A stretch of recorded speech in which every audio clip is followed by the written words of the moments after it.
Welcome to GTV ANZ, the gaming channel created by Ubisoft. Every Tuesday and Friday on YouTube, we'll be doing fast plays, game challenges, 1v1 face-offs, and so much more. You happy? When did we get a dog? It's a good question. Under the pump. Sage gets on it, but it won't with a headshot onto Hayward. He's got 3 for the round. He only needs to get Sage for the quad to send this to overtime, and he's got 20 seconds. Sage has no health. One bullet will get the job done. This might be a moment for Zenox's top of the week if they lose it.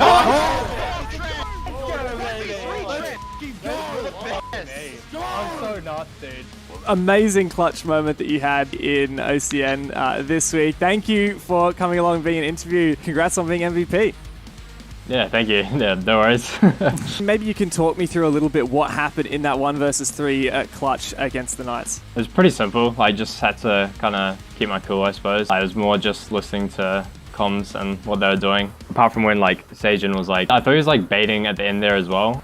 The sound was a bit iffy, and that's why it got so close in the end. It was like, I think less than a second, but yeah, it was pretty simple because my team's comms were pretty good, I guess. I definitely felt a bit of pressure. I thought there was still someone else alive. I guess I didn't really feel that much pressure, but after I clutched, I guess I knew it was like significant, like he was in the game. Well, you ended up coming back from that 5-6, sent you to overtime, then you won the game. The team's energy on the face cams is undeniable. How do you find that energy, especially with some of the guys on your team that really get into it? Yeah, I mean, they're all pretty energetic. I'd say I'm definitely the most camera shy out of my whole team, but I don't really see their faces either since we're just like streaming to the stream, I guess. So I don't really get to see the reactions straight away, but like just in comms, like you can tell they're getting like really hyped. So like in those moments, it's really good to just hear how hyped they're getting. With Bliss 4-0 in Stage 2, how hard do you think it's going to be for Chiefs to retain the title of #1 in OCN? Yeah, they've had a really strong season. They've already burst like Knights and Wildcard, which obviously like 2 really tough teams, and like to be 4-0 after that is like pretty impressive. But like, there's no one that we're ever nervous to verse. Every opponent's just the same. Go against them with the same mentality. Now, I had a look at your Twitter, and I noticed that your pinned tweet is a compilation of Chiefs team banter and memes. So, who is the biggest goof on the team? The biggest goof would definitely be Fisher. I don't know, he's just so random all the time. He just makes like random noises, just like does the dumbest stuff. I don't know. Everyone's a bit of a goofball in their own way, I suppose. But yeah, definitely still has to be Fisher, I suppose, yeah. 2 weeks in a row, our OCN MVP has been a New Zealander. Do you think it's a coincidence? Nah, definitely not a coincidence. I think New Zealanders are just better than Australians. You've got the facilities, the sports psychologist, and the whole Chiefs infrastructure behind you. How does this actually help you to win games? I mean, there's like so much that goes like unnoticed by like most people, I guess, and that only really the team sees. Like the mental side behind it is just like huge. Like anytime we struggle is like when we get the most support as well. Like it's never just like when we're on our highs. When we actually need it, I think we feel it the most as well. And so yeah, whenever we're going through rough patches with our team, it's just really good knowing that we have like all the support behind us. Having like Hal and Turtle, and then also the sports psychologist, they just like, yeah, they just do so much. Making sure that like we perform at our best. Like really all 3 of our coaches are always there to like support me and it's given me lots of confidence, I guess, yeah. Thank you, Worthy, for coming and chatting to me, and good luck in your match this week. Cheers, thank you.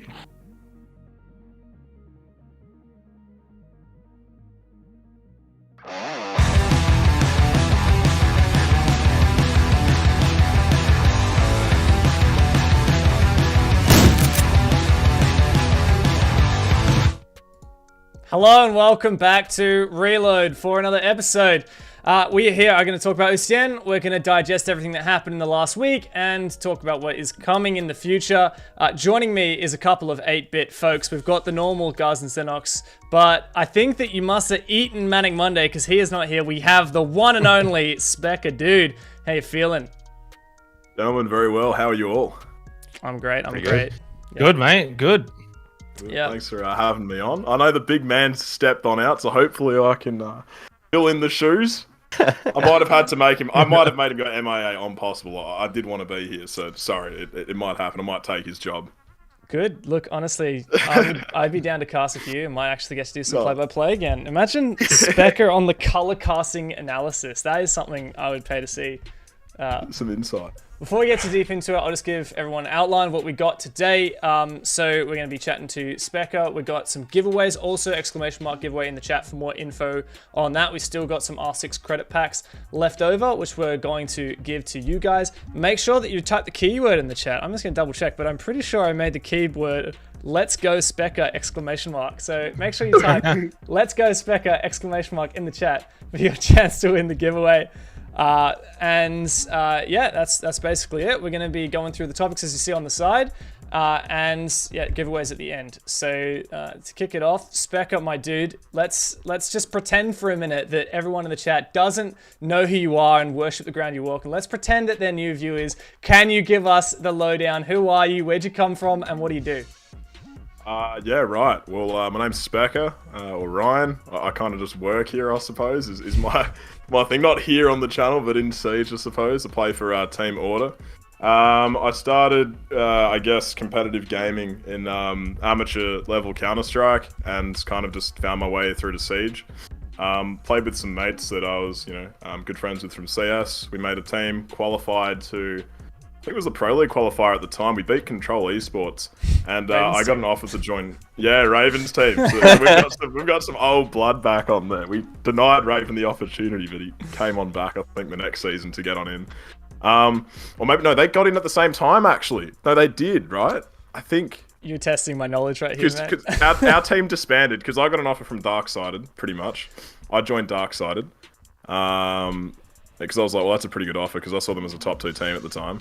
So what was your team at the time called again? Was it Verdict? Oh god, it was Verdict, I think. Yeah, it had I think we had Nazgul on it at one point.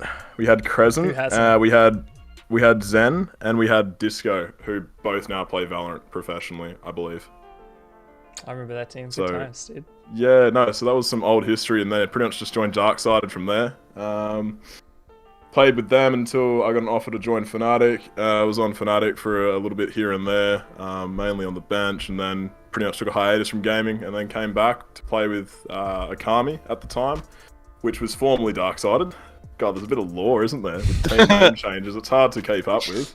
And we're fortunate enough to, of course, be picked up by Order, which is now where I reside, and we've got a little happy family, I suppose. Yep. Love it. Now, Zenox, Nice. I hope you were taking notes because I know you weren't around for most of that. Guzz, maybe even to some degree. It's been... I was at half of that, Yeah.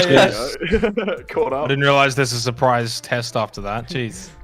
Yeah, sorry. Quick little knowledge question. It's going to be in your DMs, the quiz. If you don't get full marks, I might have to find another guest to replace you on next week's show, I'm afraid. Naughty boy. Yeah. So yeah, you mentioned Order. You guys have been playing in both OCN and APAC South, and your OCN run has been, I guess, kind of turbulent. Like, if we're honest, like even looking at last year, come into this year. I guess I'm just interested in hearing from you. Like, how have you felt like the team's been going? Recently, I think good. Developing, like, I believe the scorelines that we've had over the past week didn't really reflect this, I think, that well. Being the losses that we had, like that 7-3 on Cafe against Q Confirm. It was a bit more of a tighter game than it really reflected, and it kind of just came down, like, if it was a different day, we win that game. It's just unfortunate that we just had, certain players not firing off, and, me not being able to win a single goddamn clutch. But I don't know, I was never really in a position to, do it with info. It was all just based off assumption, and the way that they played each clutch was a bit interesting. And then I believe against Bliss as well, they'll say, oh, we played some bad rounds. We binned out the first 2 rounds of the match, put simply. We got rushed the first round, and the second round was, I think, a rolling, we got OD'd or something.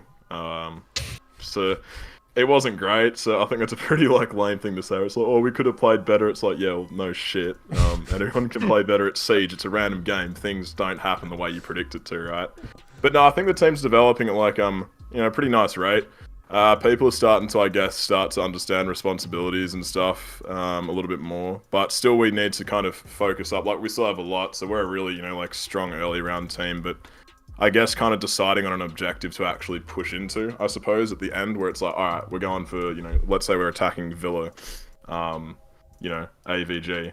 you know, we'll start with a master clear, but it's like, all right, after that, where do we want to kind of go? It's kind of, you know, a more assertive voice needs to be had. So we're still figuring it out, but we're evolving, we're developing, but we're at a good rate. I don't know. I feel like we're at the strongest point that we've been at for a while. What's your kind of opinion, I suppose, on our lineup in regards to the additions that we've had over the past year? How do you see us now, I guess? I'll toss that to you, Guzz. Yeah. Yeah, I think we've seen a pretty interesting transition from your team. Nico has probably been, at least for me, probably the biggest standout. What he brings to the team. Obviously, his unique playstyle is very flashy and looks really good, but it's also very effective. And I think when he's firing off, you're finding picks that you really shouldn't be, and that is really enabling the team to find their way. I mean, the question I would counter that with is, you mentioned there about sort of the assertive voice for the team, and I've always wondered, who is kind of heading order at the moment? Who is that vocal voice, or is that something that you're still trying to find in terms of that, I guess, IGL role, if you want to put it that way? I used to do it a lot more, I suppose, like manhandling almost, but I've stepped back on that quite a fair bit now that Nico came into the team as well as Nate. Nate's actually got a very similar kind of personality to me. We're both very fiery, very vocal, very strong-hearted, I guess you could say. So it's kind of a thing of having the difference between those two voices, those three voices between, you know, Nate, Nico, and myself, I suppose. But I guess it's more of a thing of, as opposed to like proposing something, it's more of a, not just the proposition, but the actual follow-through of it, of we're doing this, we're all committing to this, you know, as opposed to, oh, hey, we can push again for that, you know, AVG example on Villa. Oh, hey, all right, so we've gotten up to 90 control, we've gotten skull control, we don't have any brown control, what do we need to do now? Well, you kind of need to start to shift over to get study control, or you could send a soul player up brown potentially to combine to take that control, or, you know, it really depends on how you really want to play the round out from there. So you need to have potentially less suggestions and just the useless calls, and more of an actual direction of, yeah, this is what we're doing. Everyone's on that same kind of message and that same field, and I guess that's the most effective way to do it. But to consistently IGL in this game, I think's difficult. One thing that I've found is playing ranked, which I'm making an effort to actually do now. I haven't touched ranked for the past, like, I think 5 seasons, like, beyond. And I used to play, like, you know, anywhere between 300 to 400 games a season. But playing that per se, and seeing multiple holds and different ways that people play the game, I know it's ranked, but it kind of contributes to your thinking and understanding of the game, and being able to break it down and make the right call, because there's always a right play to make. There's always a wrong play to make, you know? So yeah, I guess kind of coming to that understanding to get that core voice, right? So potentially might be going back to me, or I think Nico and myself are probably actually balancing it, I think. Yeah. I find it interesting to hear that, you know, it's one thing to have a suggestion and it's another thing to actually be assertive and do it. And it's such a hard balance, right? Because you might have someone who's a bit too assertive and they do something and then you're like, mate, what did you do? Now you just gave up a pick. Like, what is that? Yeah, right. So it's like, it's one of those things where, like, I mean, you said, like, what is the right decision to make? Mate, I'm constantly making the wrong decisions when I'm playing ranked. It's like, holy crap. Like, you're like, oh, this is a great idea, and do that. And then 2 seconds later, you're like, that was the dumbest shit I've ever done. Why did I just make that play? It's like that, isn't it? But that's literally the state that Siege is at the moment. Like, I mean, I know from a competitive point of view, it's different from than playing, you know, ranked per se, but so much shit can go wrong, you know, at the end of the day. And all it takes is such a little thing to change, you know, the whole outcome of the game, right? So yeah, I feel like that's something I've really observed in the last couple of last stage or two, right? Especially after the util dump meta kind of went away. I mean, it's still there to some extent, but at the moment, as you mentioned, one small mistake literally just screws your entire round, and it can be really, really difficult to get yourself back into that. So yeah, absolutely. I'm glad that you've said that, so I'm not just saying it on cast. No, it's bullshit, because you've got it fully right. That's literally it. And then it's about like your mental reset, bringing it back, actually coming up with an effective plan next time, understanding, was that unlucky, was that just bullshit, or do I need to fix my play style? You know, don't get into your own head. At the same time, like, I swear I die behind walls. Almost like half of my deaths in this game, and I'm like, oh, I've just been sieged, you know? Like, it is what it is. Yeah. I reckon there's also that confirmation bias as well. Like, I feel like, you know, when you're like, oh, damn, I'm never even getting a gunfight, it's like, it's just totally, it just spirals. And yeah, I think you make a great point. Like, you know, we have a bit of a laugh here and there. It's like, it's 95% mental. Your famous quote that I think you said, like, a couple times too many in interviews, and now we've just taken it and absolutely ran with it. I literally, good. I made a It's true. you know, one of those like inspirational quotes where it's like got a picture of the sea and then it's got like the quote in the cursive writing. I made one of those. It's 95% mental. And Sky, who does the socials and observing for a lot of our stuff, he's made it his desktop background. It's literally just every time he boots up his PC, it's 95% mental. But yeah, That's like beautiful. it is true, isn't it? It definitely is. Like, if you're feeling on the day, you're feeling comfortable with yourself and you're feeling good, you're gonna win, you know? It's like if you kind of cram for an exam, I suppose, right? Like, cramming's not gonna do good. You've done all the hard yards, you've got the knowledge, you know, unless you're actually slacking off, but just don't give yourself this pressure of, I have to be perfect. It's like, genuinely giving it like a higher than mediocre performance, on average, you're gonna be beating the other guy, you know, in my opinion. And by doing that and allowing yourself to not have that pressure of, oh, I have to be perfect, or I have to do all this work, kind of allows you to play a bit more, I guess, freely, breathe a little bit more. You're like, oh, geez, you know, like, I don't have to be perfect the whole time, so. Yeah. Mental's huge, boys. I swear by it. Yeah, for sure. I bet you Zenox feels the same, because I don't know where your mental's been at, but you're just chilling, enjoying the ride, my friend? Very much. I mean, I think that when you have someone like Speca on, you just got to sit back and listen and just take it all in, right? That's just, He's the sensei. the wealth of knowledge. No, You're like, a 100%. play-by-play caster. You know what's up. You just sit back and let the color do all the work. It's great. Exactly. That's why my I've got back's two so colours. sore. I always say it. Just smile and wave, look pretty. Smile and wave, yell at some big plays, Do some make chops, some, and you're good. do some chops, make some funny moments, make people laugh, have a bit of banter. No, but look, honestly, if we want to get into the nitty gritty, I'm happy to ask questions as well. We've got Speca here. We like to do it raw here on the reload as well. I love it raw, baby. I have to ask, because you guys obviously as a team made those roster changes, and you know, it's not like a solidified 5 that's been going around for 3 years straight or whatever, right? Yeah. So obviously you're going to have internal issues, but internal challenges, I guess, throughout the stage where you're figuring your way out as a team. And you know, Nico's come in, obviously Nate's gone in from sub now to the core roster, and yet you guys as a team find yourselves in some pretty decent positions. I mean, APAC South, obviously you're second last, but we all know that's a bit of a logjam, right? Like one win, suddenly you're in third. It's ridiculous. And then obviously for OCN, it's actually like the same thing. One win and you're in second.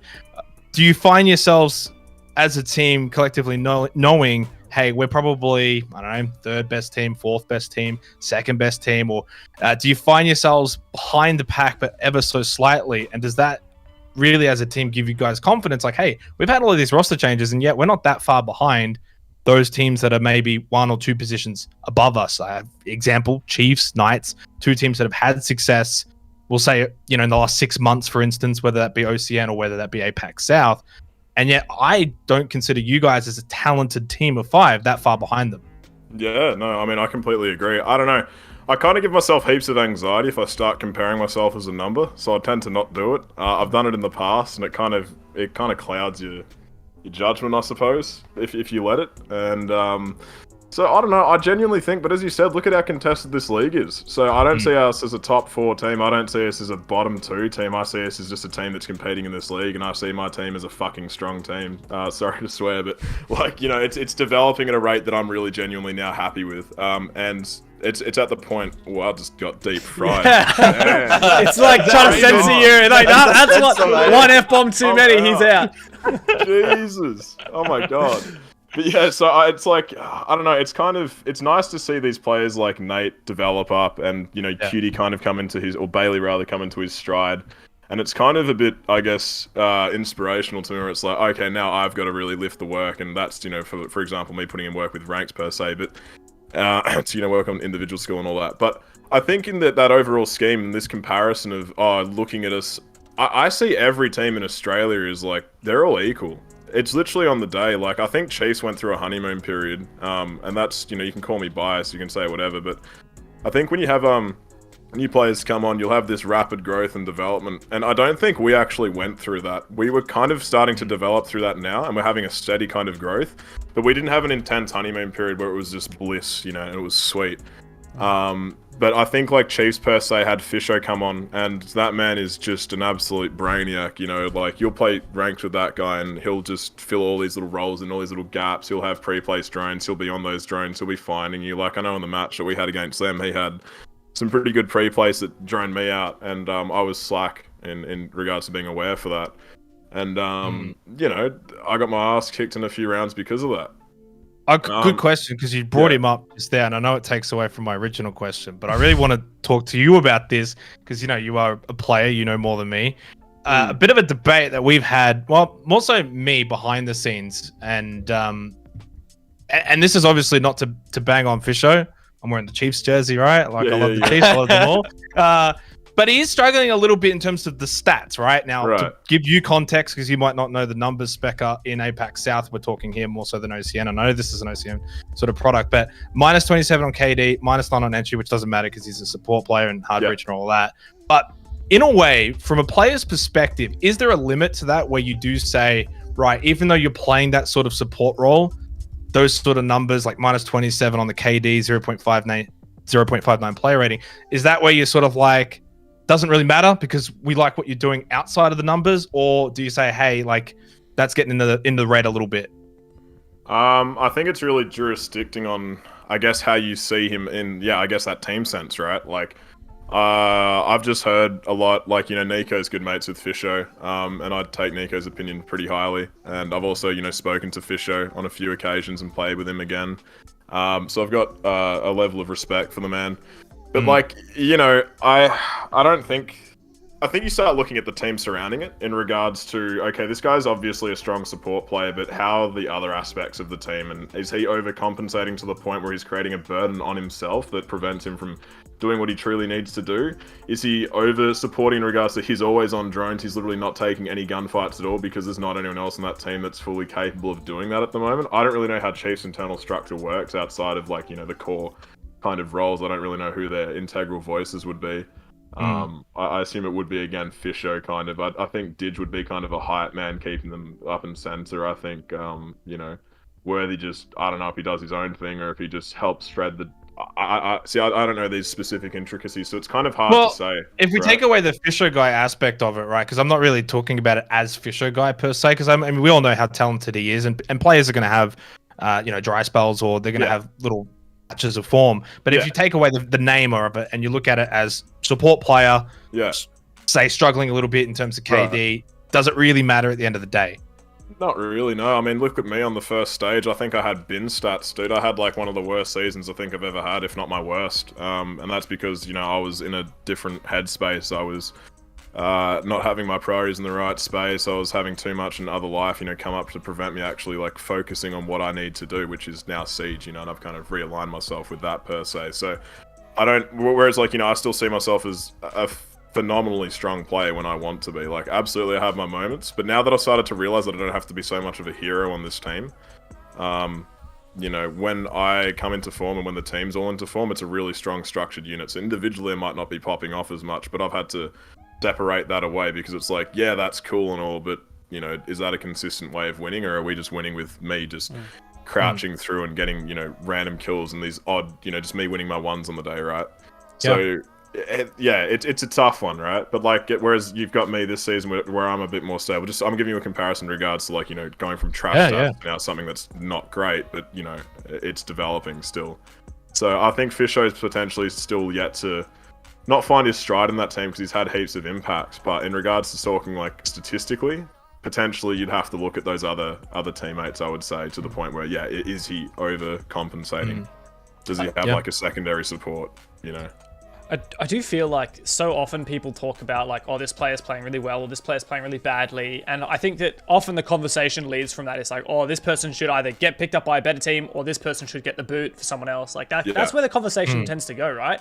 But I feel like what's so underappreciated is fostering talent over time, right? And like you were saying, like, you know, you played terribly in stage 1 or whatever, like I'm just paraphrasing, like, and now you're playing a lot better in stage 2, right? Like it's a like, you have that potential, right? It's about unlocking that, and it's about like making sure you're in form, right? It's all about form. And like it's essentially the same with casting as well. Like I totally go through periods where I know I'm casting far below what I'm satisfied with, and I'm like, okay, well, I'm gonna be motivated to do better and improve and practice and put in the work. And it's just like what you're doing, and it's the case with a lot of players as well. And the causes and the reasons for these things could be 100 million different things, and some of them might not actually be the cause of the issue. Like you're saying, like if a support player is performing poorly, maybe it's because they're taking unnecessary risks because they feel like they can't rely on their teammates, for example. Yeah. And so it's not always the obvious root cause, you know? Yeah. And I think that as well, and I don't actually know if I brought it up on broadcast. I know I had the conversation with someone off broadcast. I can't remember if I did bring it up on broadcast. And if I did, it certainly wasn't, to bash Fisher Guy or anything like that. And I think sometimes the narrative is sometimes, as Dev said, it's like, oh, such and such is playing bad, they've got to go. Such and such is playing good, they can go to a better team or something like that. But there's, as you said, Speca, a lot more to it, right? And at the end of the day, and something that I always like to mention, it's a team game. If one player is maybe suffering a little bit and the others are playing well, then maybe there's correlations and reasons as to why those sorts of things are happening. And at the end of the day, if you're winning, you're winning, right? So who really gives a shit? So, and I think the other thing as well is like, as a play-by-play commentator, obviously myself, my knowledge of the game is not anywhere near as in depth as say Dev or Guzz. So it's a lot more difficult for someone like myself, or even Manic, I'll throw him under the bus even though he's not here, to spot the intricacies of the game that say people have been putting in 2,000 plus hours into it, spot and say, this is what Fisher Guy is actually doing to benefit his team, whereas I probably wouldn't be able to see that straight away. Someone coming into the game may look at the stats and be like, oh, this guy sucks, why is he on the team? But there's just obviously more to it, and that's why I got to be careful. Guzz has got to be careful. Dev's got to be careful with the things that we do say, because there's usually more to it. But I just found it an interesting thing to look at more than anything, not to sort of bring light to the fact that maybe Fisher Guy's struggling per se, but I think as you sort of summed it up, there's more to it than just the numbers. 100%. There's so much. Like, there's so many factors that can impact an individual player as well. Way too much. Like, and this is not just from a team point of view, but external as well, like individually. Like, do you have these things that are occupying your mind and your life? Like, your brain's quite literally a computer. You can only process so much information at once, and if you're trying to process way too much information without focusing on one, you're just going to do everything to a mediocre kind of level, right? Because your brain just can't process it. Good example is probably Nico on the diffuser. How's that? Couple weeks ago. Well, no, because you know why, guys? You were going off on streams like, what's he done? What's he done? Oh my god, how's he made it back? And I'm sitting in the back and I'm like, he's probably just had 5 guys yelling in his ear. He's obviously in a stressful environment. These things happen. Like 100%. It's my job there to come in and be like, oh, these things happen. It is what it is. These are the factors as to sort of why it could happen. Because it's very easy to sit back as a viewer or even a commentator in that position and say, well, why did he get off it? Like, it's just not as easy as that, right? So that's at the end of the day, there's only one way to like win the round retrospectively, and that's to sit on the diffuser. But that's that's hindsight 2020 if you're in the moment. But on that note of 5 people screaming in the ear, we're a very vocal team. We sometimes get a bit excited. We'll be willing to admit, but Nate actually took the effort to say, all right, everybody shut up. Took control. He's like, all right, this is what's going to happen. Nico, you're going to shotgun through the wall. You're going to defuse, and then the clash will cover. And that would have worked fine, but I think Nico felt like he had to make a play.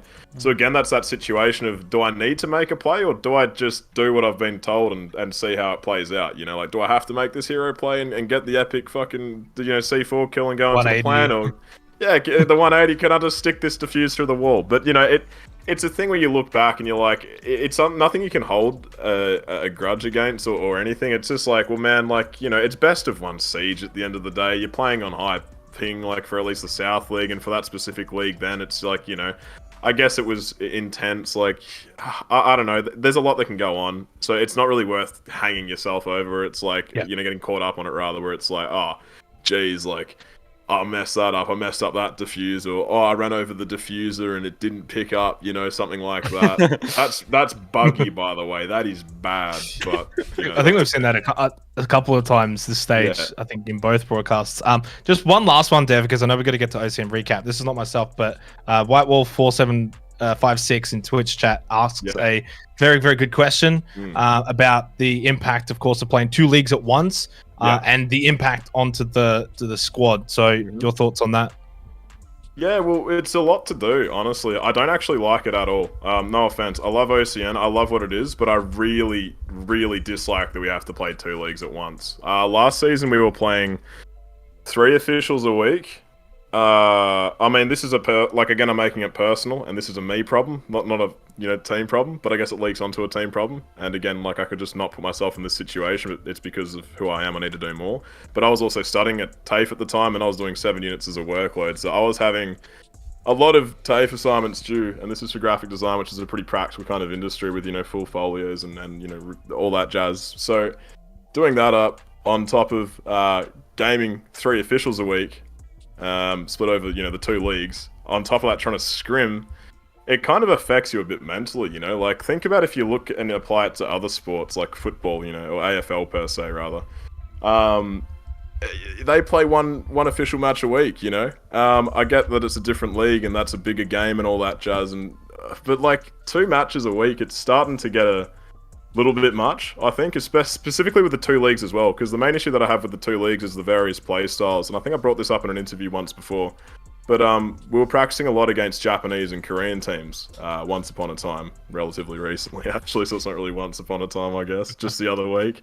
But no, so basically, you're versing CAG or whatever, and they're kind of running it down at you, they're having fun, and they're playing hyper-aggressive, but the problem with these scrims, they are so fun, don't get me wrong.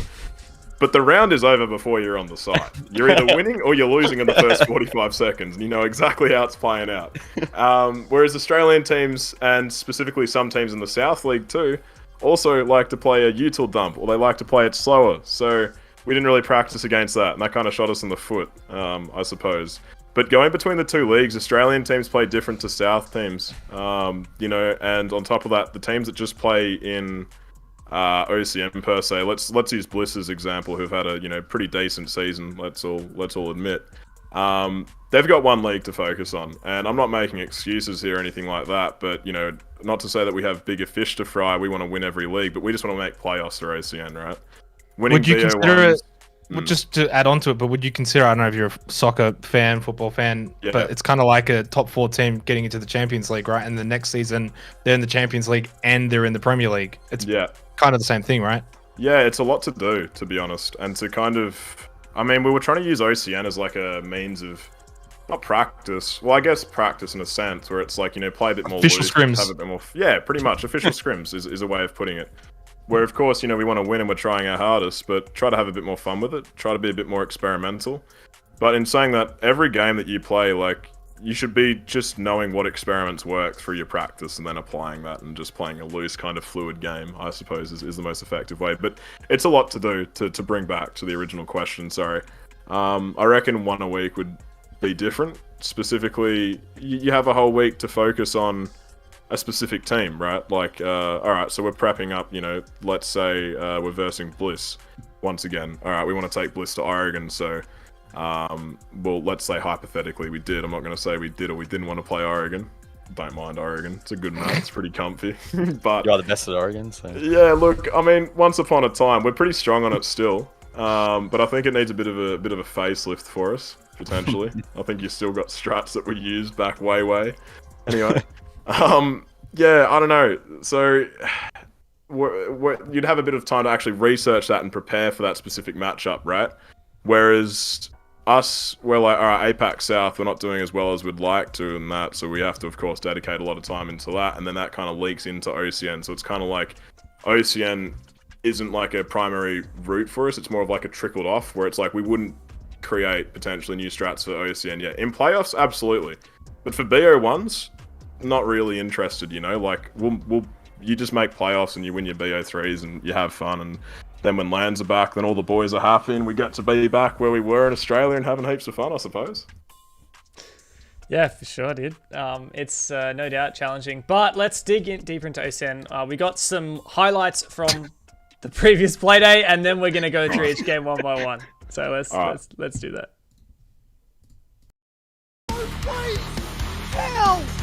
Also take down that castle barricade. No. Bailey's gonna catch him though! Oh, what? If Team Bliss are making this work, Nico gets taken down. A quadra for Jigsaw. Becca shuts him down. My God! That's it. Is trying to get information, but he really has to put a bit more pressure on. That he does as he starts to go in. But Sage can actually take him down! And the second! Oh, no, you're not going to beat this. Who is that? It works! The Mad Lad does it with the C4! But Rhythm seem to have everything they need. A nice shot there from Bouncin makes it the double. And now a 2-on-2 is very, very winnable on the retake here for Rufflecopter. Bouncin wins it again! How does he do it? He's just so damn good. And now Leb has to try and clutch, but he cannot. What a play from Rufflecopter. What a play.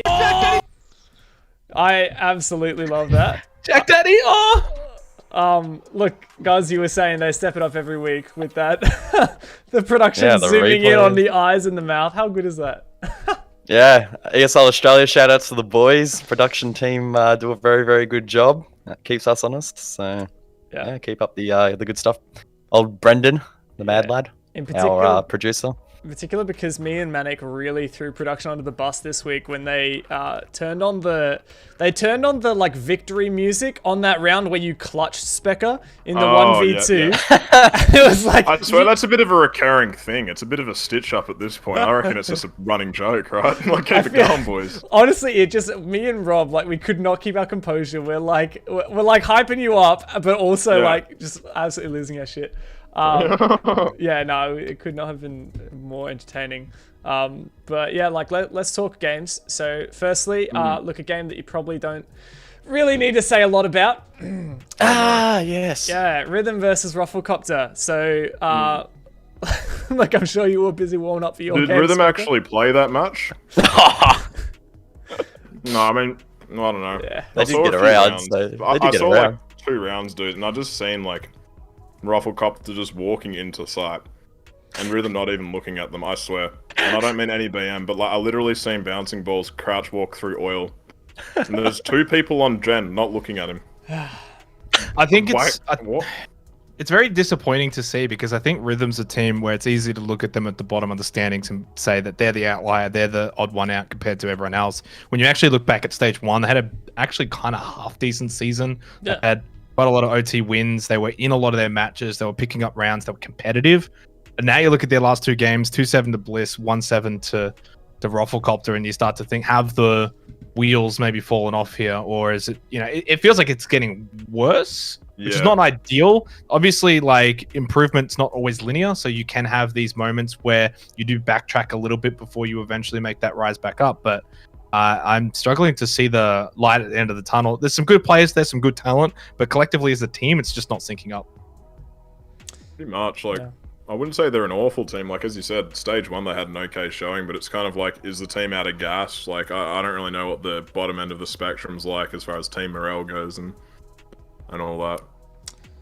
Yeah, one thing that's curious to me, and look, I admit I don't actually know a lot of the Rhythm guys that well, maybe compared to some of the other teams in the league, so I'm not as familiar with, like, what it's like in that environment and all that. But they swapped out Drex, brought in BB, and I don't like they weren't very like public about everything, like whether it was Drex underperforming or whether they just want to spice things up or what's happening. But yeah, like, man, it's hard to know like where to go from here, right? And on paper, like, Drex had some great games, and from the outside looked like a good player. And it's not like, oh yeah, just get Drex in and then get Drex out. And Fairly sure fine. Drex was also the IGL or main shot caller for that team too, and I think he had to step back because of external reasons. It wasn't them wanting to remove him from the roster, just to clarify. Right, okay, well, there you go. Well, that's another blow then, right? Like, such an integral part of your team. And yeah, like, I don't know, like, also Supremacist sat out some games at the start of the stage, and then BB's back in. It's just, a hard situation. Like, I feel for him. Getting smacked about. It feels like for the longest time, though, Rhythm has just been that team that just keeps getting beaten while they're down, right? Like, every time they seem to go well, something goes down. Either a player gets poached, or in this occasion, a player steps away. And I mean, how are you meant to improve if you haven't got a consistent roster that's able to link together? I mean, it's not impossible, but it's going to be really bloody hard, and their results reflect that. Wasn't Rhythm one of Rhythm's best like seasons or what have you, the stage 2 of OCN last year. And I think despite them finishing last, they had a lot of overtime losses. And I think we've worked it out, right? Like if we had the current scoring system where you get points for an overtime loss, I think they would have actually ended up like coming way higher in the standings than they actually did. I swear I remember you guys telling me this at the time, because like it was the curse of rhythm. Like they took all the good teams to OT and lost and ended up with no points out of it. And then, you know, after that, they lost Bouncin, who was arguably their best player. So it's like another kick in the guts there. Yeah, they had 4 overtime losses. And it was against like good teams as well, season. Right? Like, yeah, I think so. It was Elevate, so now Chiefs, Wildcard, yeah. And I'm pretty sure that was pre-Diesel, so that was a strong wildcard. Yeah. Noble and PK. Yeah, so like literally like so literally like probably the 4 best literally almost the 4 best at the time, except for Okami, who were 4th, Noble were 5th. So yeah, pretty much the top 4 teams they took to OT, got absolutely fuck all for it. Yeah. Pretty unlucky. Unlucky. That was a pretty different roster though, right? That rhythm. They still had Campo, Leb, Bouncing, Campo, Boats. Yeah, I mean, oh, okay. Yeah, there's a two out of 5. It's I don't know. I think I would more look at their stage 1 than going that far back, right? Stage 1 is obviously a closer team, but I think the other thing as well is Rafflecopter, good win for them to also do it with Boydie having a bit of a quiet game apparently, especially off the back of last week's big game from Boydie. Speaks to them as a team and the fact that, you know, all 5 of them can contribute on any given night. It puts them up into 5th. They're on 7 points plus 3 round differential. So it really just continues to tighten up that middle section of the standings. They're only 1 point behind Order, 1 point above Wildcard. So it's a very sort of jam-packed. And surprise fact, it was Rafflecopter's first regulation win of the stage, believe it or not. So they needed that one, I feel like, to sort of maybe reignite their stage a little bit. Yeah, I think Rafflecopter were definitely the dark horse, like overperform. Like if there was any team that overperformed in stage 1, it was totally Rafflecopter, and they've been pretty absent in stage 2. So this is a nice win for them. Like you talked about honeymoon periods earlier, Speca. I don't know whether Rafflecopter had one of those or whether they're kind of feeling the effects of, you know, long marital relations now or what. But as they get, you know, a bit more experience, I mean, maybe they'll come back to form. Hard to say. I just, at the moment, can't see them performing. I can't see them finishing 3rd like they did in stage 1. Yeah. They finished 4th. Who do they verse? Okay. Well, they beat Bliss in the playoffs. Yeah. That's Bliss and BO3s. They're a different beast there, though, you know? I think BO1s are so random. Like, I don't know.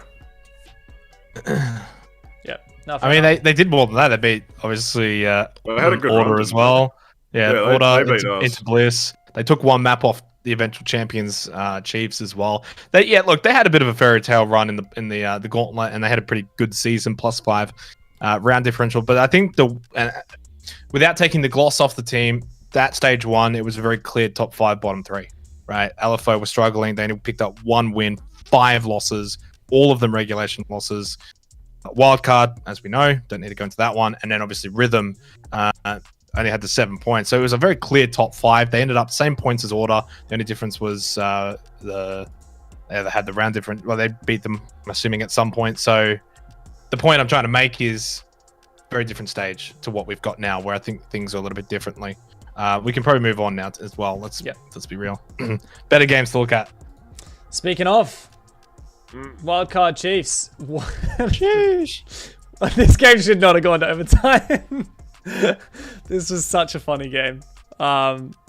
Yeah, like again, Speca probably concentrating on your match during this one, but this like this was. I caught a few rounds here and there. It just seemed very chaotic. I don't know. Chiefs on Consulate. I don't know why they do it to themselves, but it's chaotic every time. Like it'd stress me out being on that team playing Consulate. It's not like, oh, we've got them, boys. You know, it's like, oh, jeez.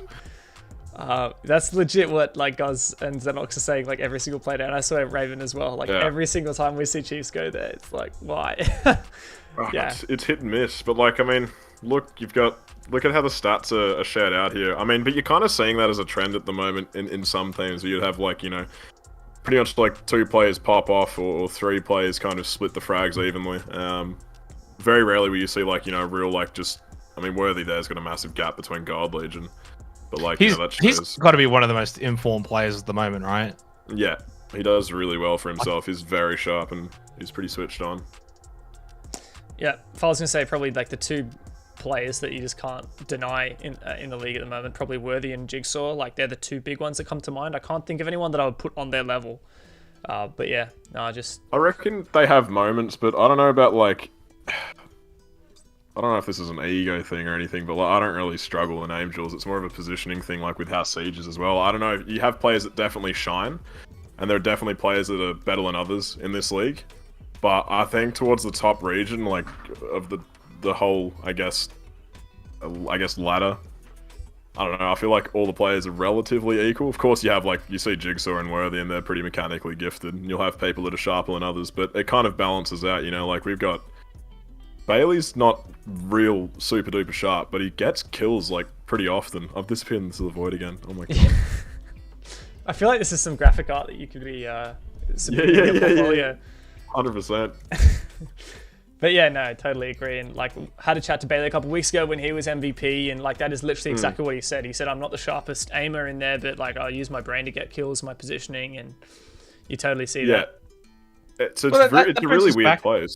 That brings it back to that original conversation though, where it's team dependent. Because you look at a team like Order, which if you actually go and look at their player ratings for APAC South, are very bloody close from bottom to first, right? That basically, if you look at that raw, just the stats, it says it's a pretty close-knit team in terms of their pecking order. You look at Chiefs, and the gap between Worthy and Fisho is astronomical, and then you got the 3 guys in the middle, all basically on the same. So it's almost like, if you were to look at that, it's almost like the dynamic of the team is to not necessarily feed Worthy, but to make him play and pop off, and he's just sort of capitalizing on what his team's doing. So it's just different dynamics. You can't obviously say, I mean, Worthy is just playing out of his skin right now. The only player better in APAC South is Speakeasy. They're both the only players rated 1.3 better. Everyone else is below that. So, I think the other thing as well for Wildcard is in this loss is I don't really think it's that bad of a loss, because this is a team that has obviously had to pick up Molosca, who is, by the way, having a very, very good debut season with Wildcard, and has been a big reason as to their sort of re-emergence. But they need these sort of games where they're competing against the Chiefs, against the Knights, and maybe even the Blisses of the worlds, and the Orders, where they're getting not necessarily wins, but at least forcing these matches to be close. And without being too hypocritical, not too mean here, but I think Vinny's also had a bit of a quiet stage. And if Vinny can find his feet again, find a bit of form, then you've got a really solid team there that can maybe do some damage come playoff time, or gauntlet time, or whatever it's called. Yeah, that's what I was gonna quickly chat about was Vinny. I don't know what's going on at the moment. Just doesn't seem to be in form. I think even he's admitted in the interviews that he hasn't felt at his best at the moment. You can see it sometimes in his gameplay. I feel like there's a couple of times where he spectated him and he's just made a blunder or missed an easy kill, and unfortunately it seems to be compounding a little bit. But yeah, if he finds his feet and kind of gets himself out of this sort of awkward role that I feel he's kind of fulfilling at the moment, then Wildcard look really, really strong. And it is promising to see that Milo has just jumped in and he's posting numbers, and we know he's more than numbers. I think that's probably why they wanted him straight off the bat, because he's sharp, but he also brings a lot to the team in terms of his mental game, and he's a pretty critical thinker. So yeah, good signs for Wildcard, but obviously still a ways to go. They're a long, long way off being that sort of dominant 2020 team that we knew and loved at the time. Yeah, absolutely. Yeah, they're definitely getting better. It's just not as fast as they would have hoped, I think. Yeah, I'd say that if the goal was to try and rebound fast enough for SI 2022, that's probably a bit ambitious. It's kind of crazy to think, though, because that's what, like, basically almost a year, right? Like, since they lost Diesel from, like, February. When did they lose Diesel? It was February, right? So that's essentially saying... Was it the start of this year? It was, It was either January or February, something like that. So it's essentially like you lose your IGL kind of support carry, and you have a year to fix it. And you know, obviously with the roster moves and such happening how it did, obviously they could only get Milo in for stage 2, not earlier. But yeah, like to think that actually spells the end of their like world championship hope for the whole year is that's a bit ridiculous. I don't know, like Guzz Well, they said need. it, but it kind of makes sense. How are they going to get? How are they going to get to Very SI? different. They literally need to go to the next 2 majors and get massive points. It's just not going to happen. I mean, I love Wildcard. I'd love to see him do it. Don't get me wrong, but it's just not going to happen. You Or gotta like be realistic here. first place through the APAC Open qualifiers in like next January, I presume there would be next December, January kind of period. Like Open quals, yeah, I forgot about that. But, That's definitely a fair I shout. mean, But there's so many good teams that are going to be competing for that spot. Like, I just don't see wildcard. Like, it'll be close, I think. Yeah. maybe. Look, let's go on to our next game. This was another big one, and one that is pretty close to the heart, my friend. Ooh. Oh no. Look, we have some good clips we'll show to bring your spirits back later, but I guess just gonna open floor for you at the start. I guess how are you feeling going into this match? And you know, did that translate when it started? Yeah, pretty neutral, I suppose. Not really terrified of Bliss or really anyone on that team. I think they've got some gunners on there. Like Rapix, I think's a real good man. He's got his head screwed on. He's sharp. I think Shade's a bit of a rock for that team as far as the leadership goes, which is nice. Keeps it pretty consistent. He has random games that he'll pop off. I think Todd's either going to get like 1 frag or he'll get 10. It's one of those kind of people. He'll have games where he'll pop off, and he'll have games where he's really quiet. I don't know what he does behind the scenes. I've heard he does a lot of work, so, respect to him for that. Then, of course, Jigsaw coming into this roster's been pretty interesting, but rates himself pretty highly, and, you can respect that. But at the same time, I didn't struggle in a name duel with him, Oh. No, I'm being serious, though. It's Got just, evidence of that in a minute. But this is what I'm saying.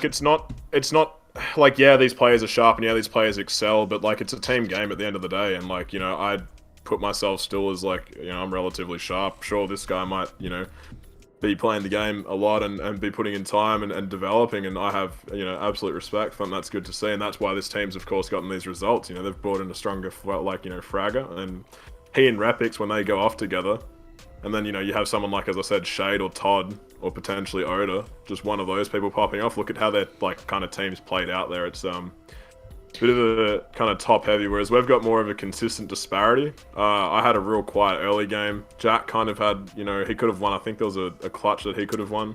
Yep, we've got that clip coming up as well.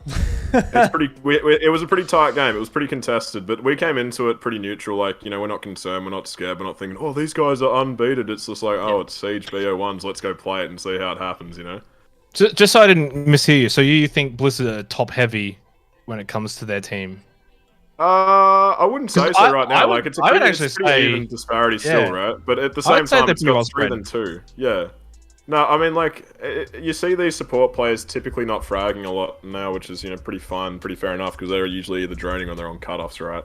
So of course, you're not going to be getting much kind of frags on a lap. But, I don't know, you see games where you'll have, Jigsaw and Rapix, I think, those two are just demons, right?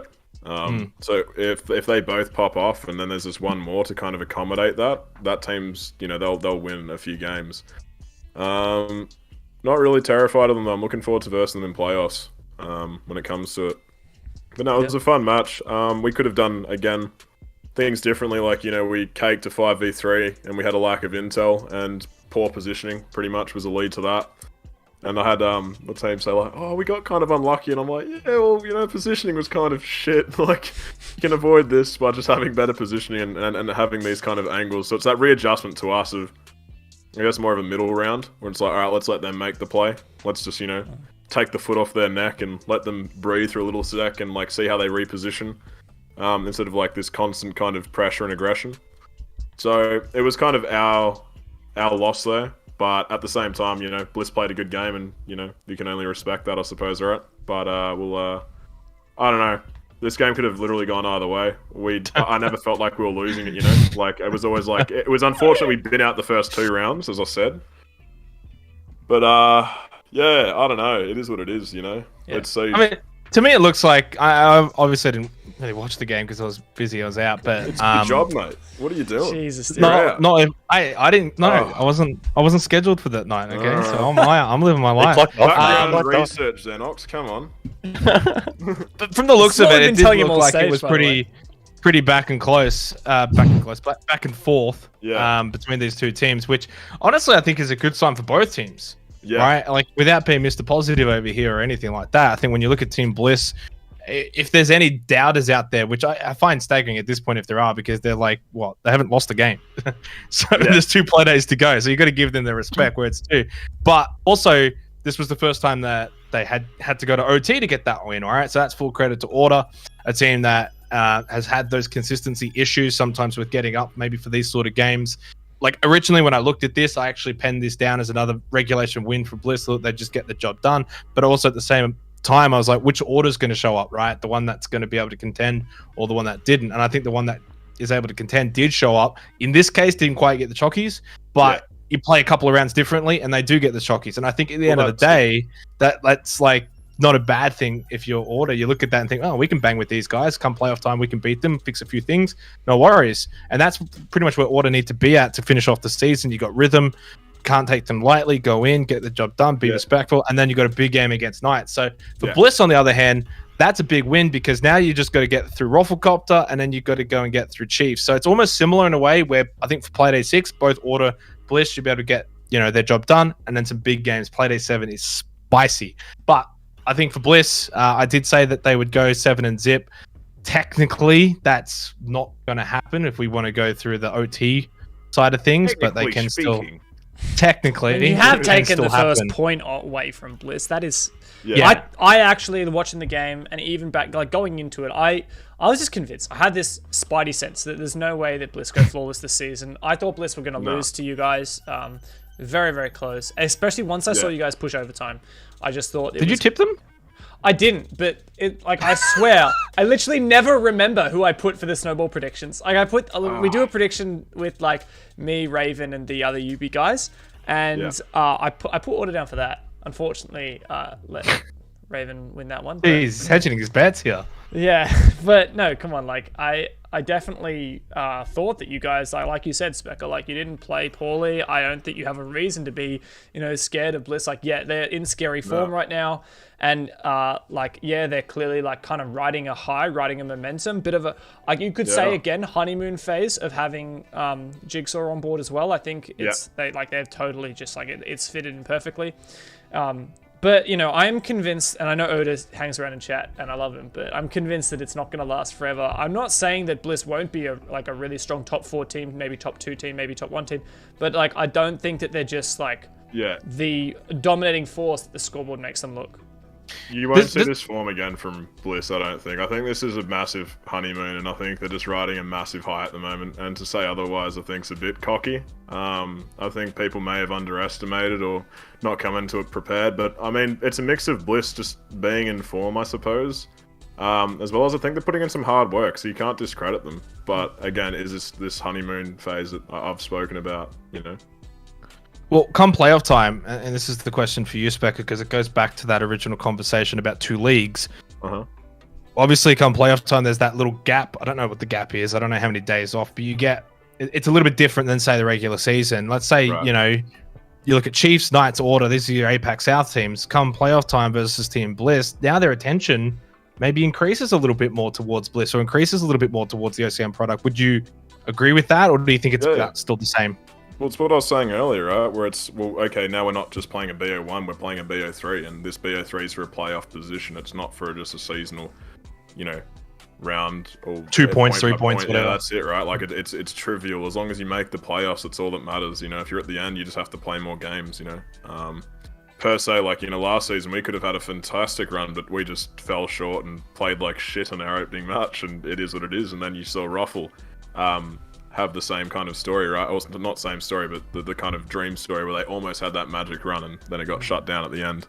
But yeah, I don't know. I guess the playoffs are set up to kind of be like that. Jesus Christ, I've gone into some void. I think it was like some kind of global outage with the program we're using or something, because I saw some other people, some other people were tweeting about it. So I know. I'm looking good though. I like I've gone it. Daft Punk mode. It's yeah. I mean, this is just if Okay. anyone's releasing, you know, like an album and you want some cover art, just take a screenshot. Yeah, hell yeah. But let's move on to the next game. It was the final game of the day, and it was another very close one. You know, LFO really brought the fire here. Yeah. No, I like Not really much to say, is there? LFO won the first round. Knights won 7 in a row on Coastline. Made them look a little silly. Yeah, I mean, Wedables seemed to be the only one awake for half the game. Not to roast LFO, like, love the guys. I love that Enigma was playing. We love having a go at him. He's a good lad. But, yeah, nah, this was a bit of a masterclass from Knights. Uncompetitive? I obviously didn't watch it. I'm assuming it looks like it was a pretty uncompetitive game. Well, it's a Thanks bit of a for coach v coach game. Yeah. Bit of a Does everybody know the scrappy one. context of Knights? Was I think Dino just there a unavailable. reason? Yeah. I heard on the street it could have been like a funny kind of mutual agreement where it was like Picnic coming in because Enigma was playing and they're like, oh, we'll meet you halfway, boys. I'm not too sure if that's true, but if so, that's very Knowing- funny and very good. Picnic's Knowing good though. Knights, He has yeah. popped off in a couple of games, didn't he? He played in the Yeah, he's done well for APAC himself, finals, right? Earlier in the year. He played in the end of he's year not a bad player. finals. Yeah, and when they... He didn't pop off in my rank games. That's true. We do beat him in ranked every now and then, but I mean, he was just warming up. He always solo queues though. I gotta respect the man. That's probably why he's so good in comp. He just brings his monkey playstyle. I mean, he clutched up at the end to win the map, right? It was like a 1v1. Yeah. I mean, not the hardest considering his opponent was on about 1 HP, but you It know, was quite bit funny. of composure about the man. I loved 1v1's a hyping that up. 1v1. Yeah. No, you're right, guys. Like, remember when Wildcard, back when they had Diesel, you know, like the first time they really lost a big game was the end of year finals back in January. Knights beat them really convincingly, and Knights were playing without Dino. They had Picnic subbing in. I'm pretty sure that folklore about Picnic coming in as a bit of a gentleman's agreement, I don't know if that's true. I hope that's true. I hope that's true. It's funny as. Funny if it is. I reckon it's about the story anyway. Just run with We'll it. go with it. Yeah, Let's we'll run with that it. storyline. Yeah. Bend the truth a bit. Yeah. Look, any other thoughts on this game, or just tie it up? No. We'll recap it later with There's my not much to say, play. hey. So, Yeah, it's true. yeah.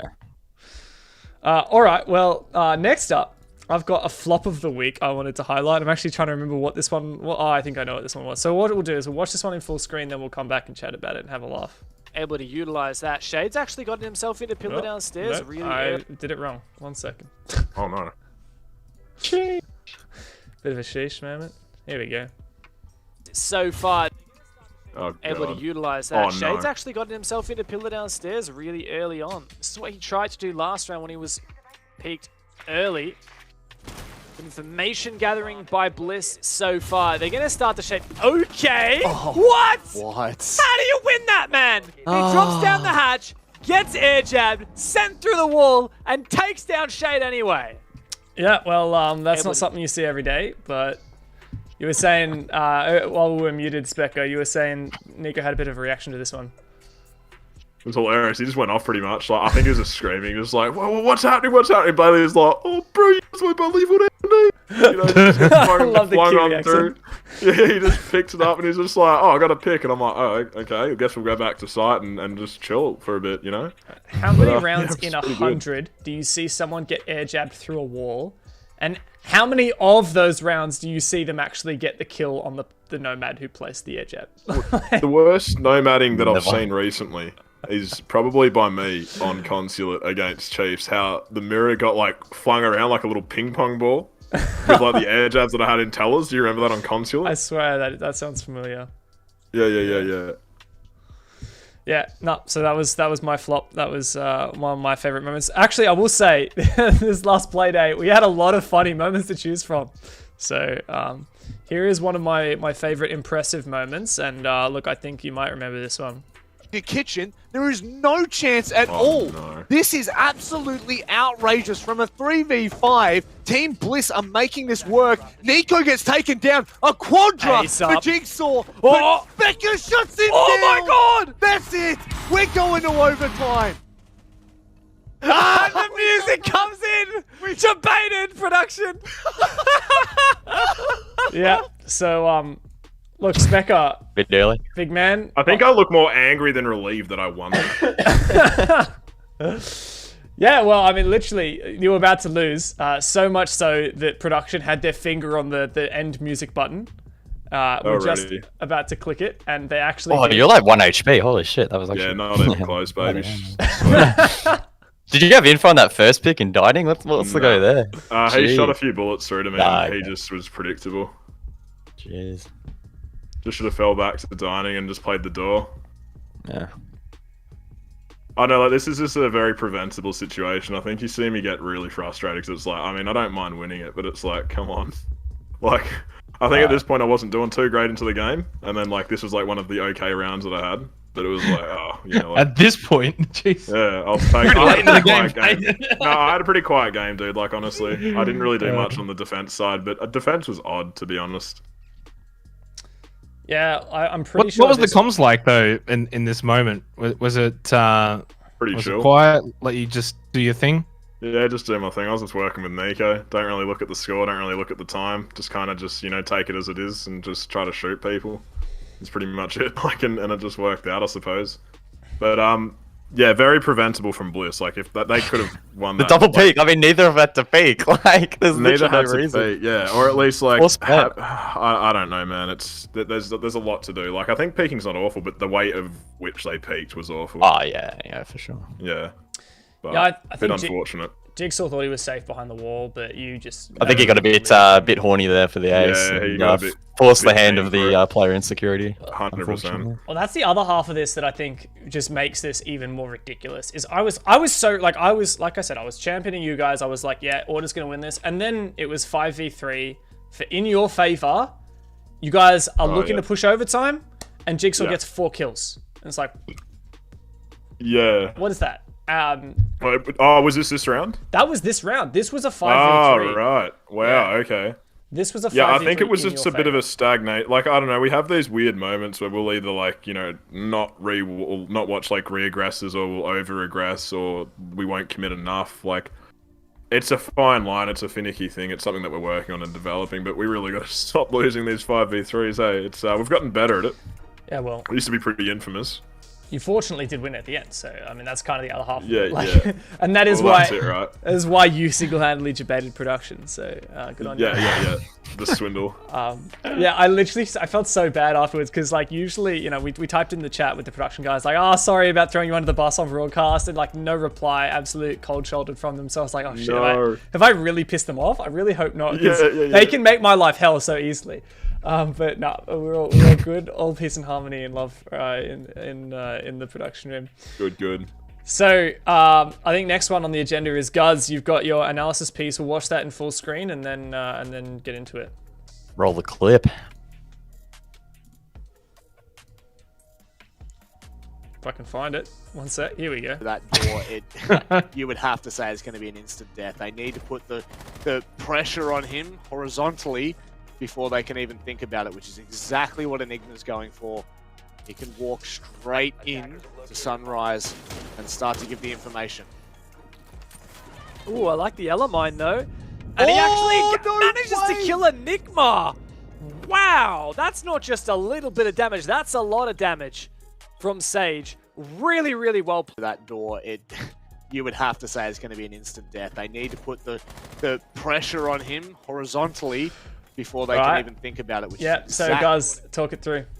Yeah, so look, not the biggest brain play you've probably ever seen in Siege, but I thought it was a nice little show of, I guess, thinking on your feet a little bit here. It was Sage on the Ela, if I remember correctly, of course, taking on Enigma. Now, Enigma, again, the coach of LFO, can't shoot for shit, so they put him on to the Montang, which, funnily enough, played quite a bit of ranked with the man, and he's not too bad, but Sage still had a couple of those Alamines, those Guzz and Mites still available. Chucks one down, gets the timing bang on, and in doing so does disrupt the shield. The shield break animation comes out, and he's able to just inflict enough damage to get the down. So if Sage, wasn't thinking very proactively there, he probably could have got caught out. He is holding a pretty key position, but instead decides to aggress. No one from LFO really paying any attention or covering the Montang, which is also a little bit confusing. But yeah, I thought it was just a good opportunistic play, and like Speca was sort of saying before, every round plays out a little bit different. Mistakes happen, opportunities need to be seized, and Sage on that occasion capitalized.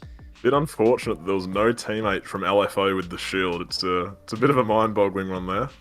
I think he just thought he was safe because it's like, you're a shield. What happens if you're in a 1v1? You just back Yeah, out. yeah, you know? 100%. But- And all of a sudden, Sage is like, mate, guess what? Just rains hell on him. Like it happens so quickly as well. Like I'm pretty Bitch, you thought. astounded that he managed to do that much damage with the FO12 to the leg. Like that is yeah, dude, it's that is crazy. the amazing part. Like when you watch it, you're like, huh, how many of those pellets hit? Well, clearly enough to get the down. I want to know how big his mouse pad is as well, because to be able to fire that gun off that many shots that quickly, the recoil is like it's not the best. So Well, look at his this. wrist would have been a bit sore after this. Good old shotgun spray control. He controls it really well. Like if it only takes like a slight misadjustment there, and you're shooting the roof. So 100%. They also banned the smoke, LFO did. So I think that's another reason why Enigma felt safe. He's like, well, they don't have a smoke, so I can kind of get a little bit in here and it's no big deal. But like this was clearly premeditated from Sage because like LFO literally stuck them onto all of the opening. I think they ditched it after 4 rounds, but they brought it every round so far. So this was totally like an on-the-fly call from Knights, I reckon. Like Sage keeping one in his pocket and pretty stylish there. Zenox, I think it is time. It's always time, and it's it's kind of funny. It's involving the same guy. Oh yeah, true. Now let's. is he in the chat tonight, Enigma? I really hope he is. We don't coordinate this, right? So it's just yeah. We really went in on him on broadcast, and I'm glad we're going to continue doing so. But it's just not as common. He's not actually here, so I'm going to bring that up.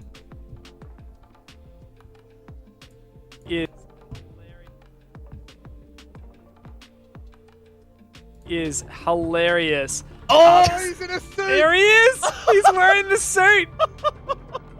Man's ready to sell some real estate by day, and then 5 p.m. on the dot, he jumps onto the tea hunt and doesn't get off it until the dubs come home. What a big change! Wow. This is massive. AFX is going to sit out tonight. Yeah. There's no way this man is wearing a suit while playing a competitive video game. What is he thinking? Firstly, I don't like that you guys on the broadcast are liking this. There's no way. This is as big of a chop as we've had on the season so far. Why are you wearing a suit? Have you ever seen anyone play a video game wearing a suit? How do you even move your arm in that thing? What? There's just no way. What he should have done was go anti-Enigma, right? He always wears the suits for the interviews. He always looks special. We get it. We love his suits. We love Enigma.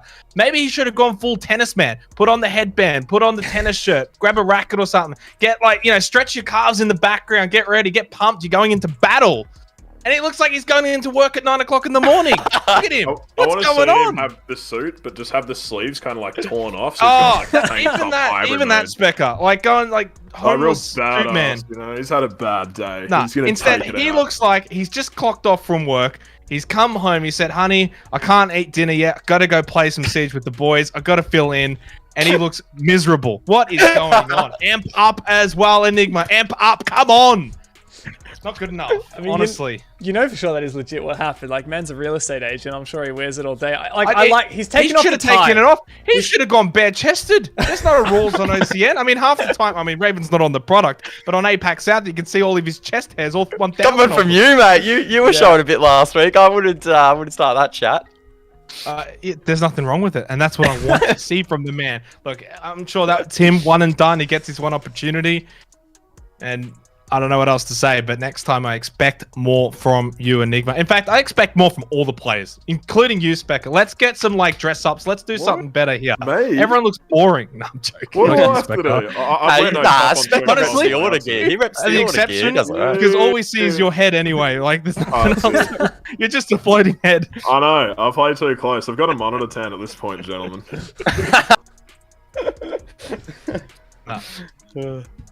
Yeah, no. That was a pretty good shot. I rate that. I think that's probably your best chop yet, honestly.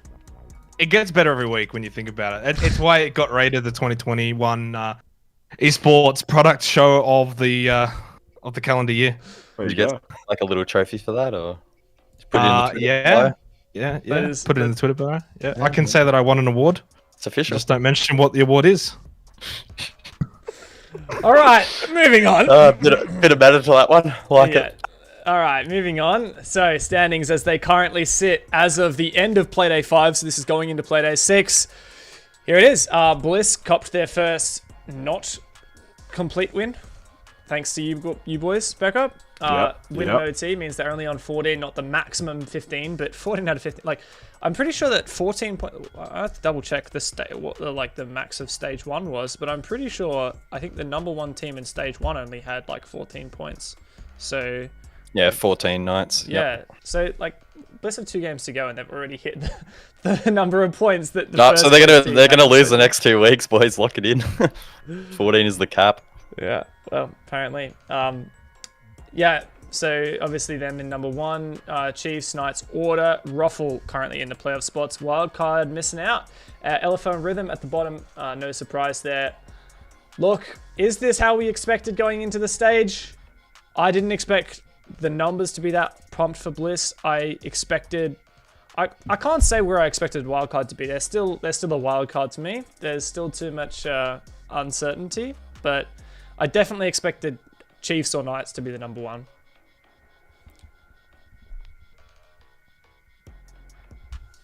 Yep. Thanks, Guzz. I appreciate it, Guzz. do you guys like to me? I was zoned out. I legit did not. You just soft I was He just wasn't like, listening. soft throw to everyone. Like, Speca doesn't have to talk, but like Guzz and Zenox, like you guys usually get paid for this, so I expect you to be good at it. Usually. Yeah, sometimes you talk and don't get paid. Oh, I was genuinely listening. I just wasn't putting in the generally effort to wasn't think of listening, anything to to be talk honest. about. I thought you were speaking to Guzz, so I wasn't listening at all. But I'm going to just interject here and say Oh, thanks, mate. that I'm sick of you, Dev, talking about Bliss and these 14 out of 15 points. Who cares?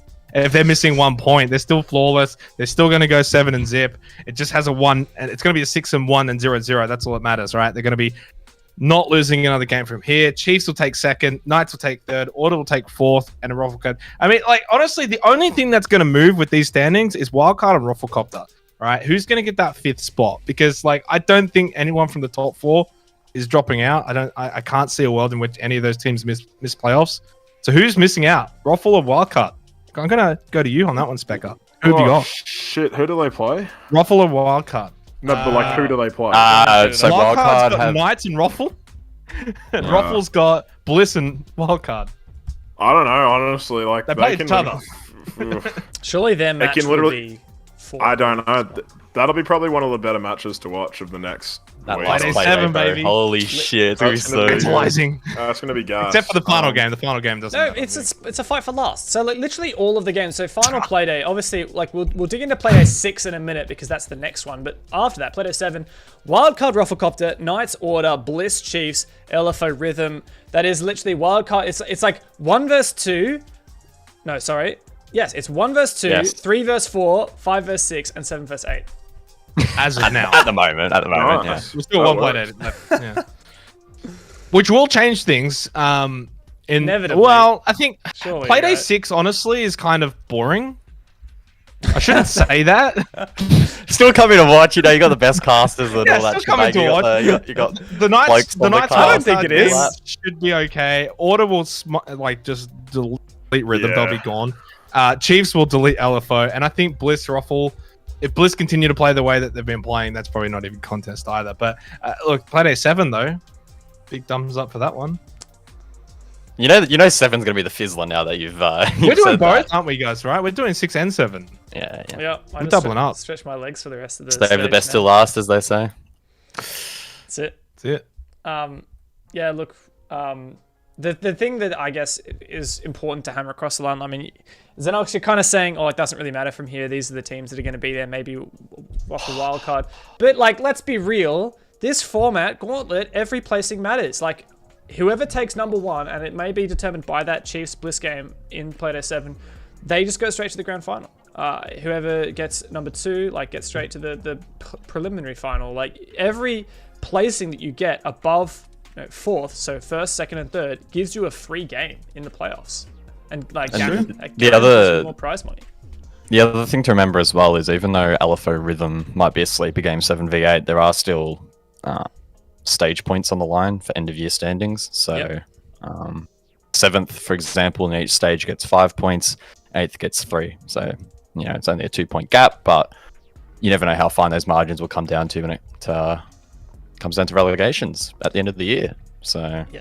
Well, I think the one thing that is really good going into Play Day 6 and 7 combined is that all teams relatively in the top 6 have kind of their destiny in their hands, right? Like if your order, it's as simple as this: you beat Rhythm and you beat Knights, and you've at minimum you're going to finish above Knights. Like there's no other way of mentioning it. Yeah. Right. So like, and that puts you then into the top 3. Now, obviously, then it depends on what happens between Bliss and Chiefs, but obviously one of them has to lose. You would have to hope that it's Bliss beating Chiefs, and then suddenly Order's in second. So that can happen. Obviously, Knights, same thing for them. If they beat Wildcard and then they beat Order, suddenly that's like, they can go up to 16 points.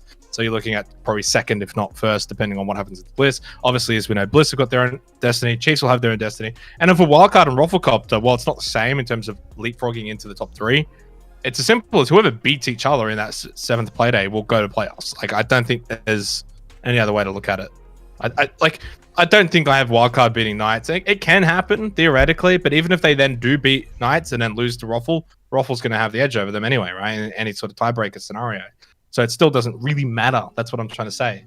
Like, yeah, the most important game for most of these teams is, for the rest of the stage, is the one against that team that's next to them, yes, which will be the Play Day 7 ones. Yeah. That said, Play Day 6 does matter, and like I'm looking at, for example, you well, as long as you don't choke. Yeah. Play Day 6. Which is, you can't just take for granted the games that you have to not choke, right? Like, I don't know, maybe pick your brain a bit, Speca, but like, if you lose one of those games that you're like meant to win, that's obviously horrible, but how much of a risk is it realistically that you're gonna, like, not you specifically, but just in general, like, yeah, you guys maybe what's the chances of you guys losing to Rhythm? Yeah. Just doesn't cross my mind because it's not a reality that's going to happen. I don't know what to tell you. This is the attitude you have as a player because you have to psych yourself up, which is all but cool. it's not even that. It's just like you kind of jurisdicts your own reality. Like there are games that are going through. It's like, oh shit, this is going another way. I mean, you look at a team like Rhythm, and it's just like, I mean, with how we've improved, potentially, if this team was, back with Joker and it be Style, there might be a day where we get upset. But I reckon, honestly, at the moment, we're starting to become a bit more consistent, at least with how we kind of, show up in the match. So I've got a lot more confidence now in my team. So it's good. That is a very interesting statement. And something I'd like to ask you a bit about. Like, It Be Style, nice. Statistically, one of the best players to touch the game in the region, right? Like, I think it was either Apex South or OCN Stage 1. He was just flat out MVP. So yeah, like, I mean, what's it like moving past him? Like, do we just kind of hype him up a bit because he's on the stats board a lot, or what's the go? Yeah, I mean, not to take anything away from Jade, I absolutely love him to bits and all that, but definitely shined rather in the statistical sense. He didn't really contribute as much because of his situation, being a tradie, being all this. Turns out he's also got sleep apnea or something along the lines of that. So he's actually been getting, not on top of already such little quantities of sleep, the quality of sleep that he was getting was trash too. So his brain just couldn't really comprehend coming and giving out these calls of what he's doing as well. So to be kind of like, we have this firecracker on our team that would just go off, but to train that and to tame that, it was difficult to do. But he had moments and he grew as a player and he shined phenomenally. But again, if you look at a lineup like that and you see this guy popping off like that much, it's like, well, what's happening with the rest of the team? So on a team level, it was a bit of a failure, but individually, he really did well. I would say, and yeah, he definitely did a lot of heavy work. But at the same time, the whole team should kind of just be doing work to contribute to a win. Which I feel like now we're actually at that point where we're starting to get that slowly. So. Well, you inspire a lot of confidence in me with that. And yeah, well, if I bring back this again, yes, you guys beat Rhythm, you're on 11 points. Yeah. Knights' game is against Wildcard, which is no easy feat. Even Chiefs, if there's any team that's going to give Chiefs a run for their money and I guess be their boogeyman, it is LFO. It has happened for the last, 6 months running at least. Every time they verse, LFO has won. Nice.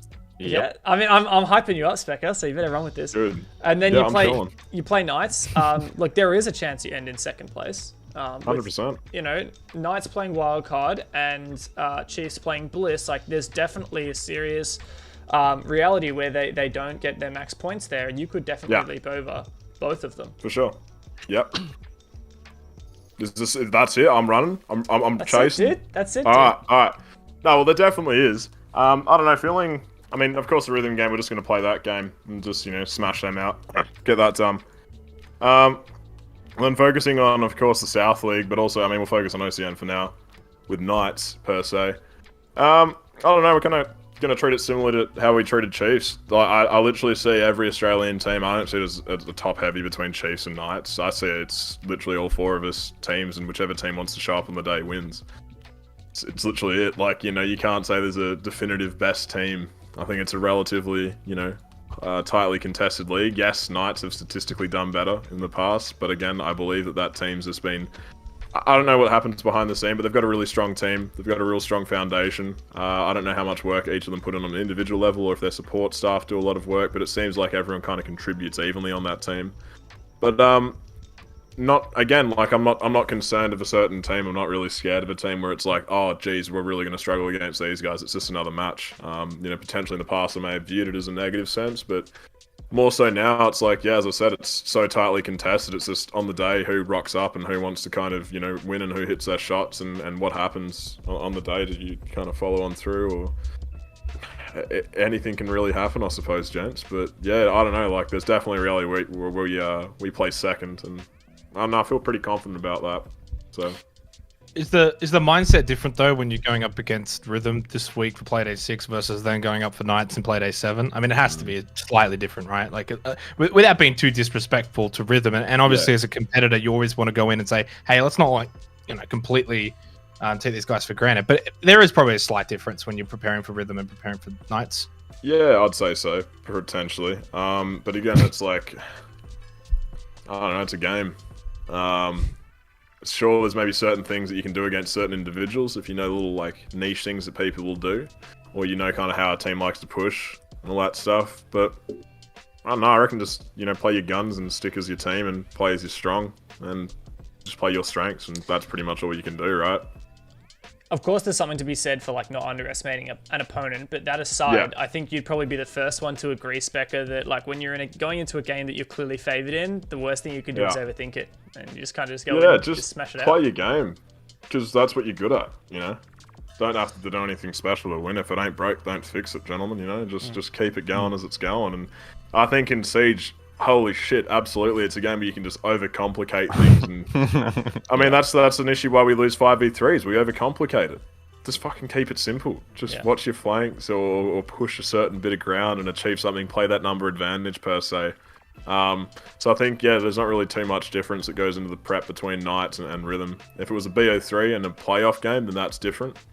But does that apply to most things though regarding Siege, right? Like, has there ever been moments where you maybe watch back a broadcast and the commentators, whether it's us or whether it's on a global level or whatever, have said something like along the lines of, "Oh, Order, you know, did this really well and they planned for this," and you're sitting back like, "No, we were just shooting the shit."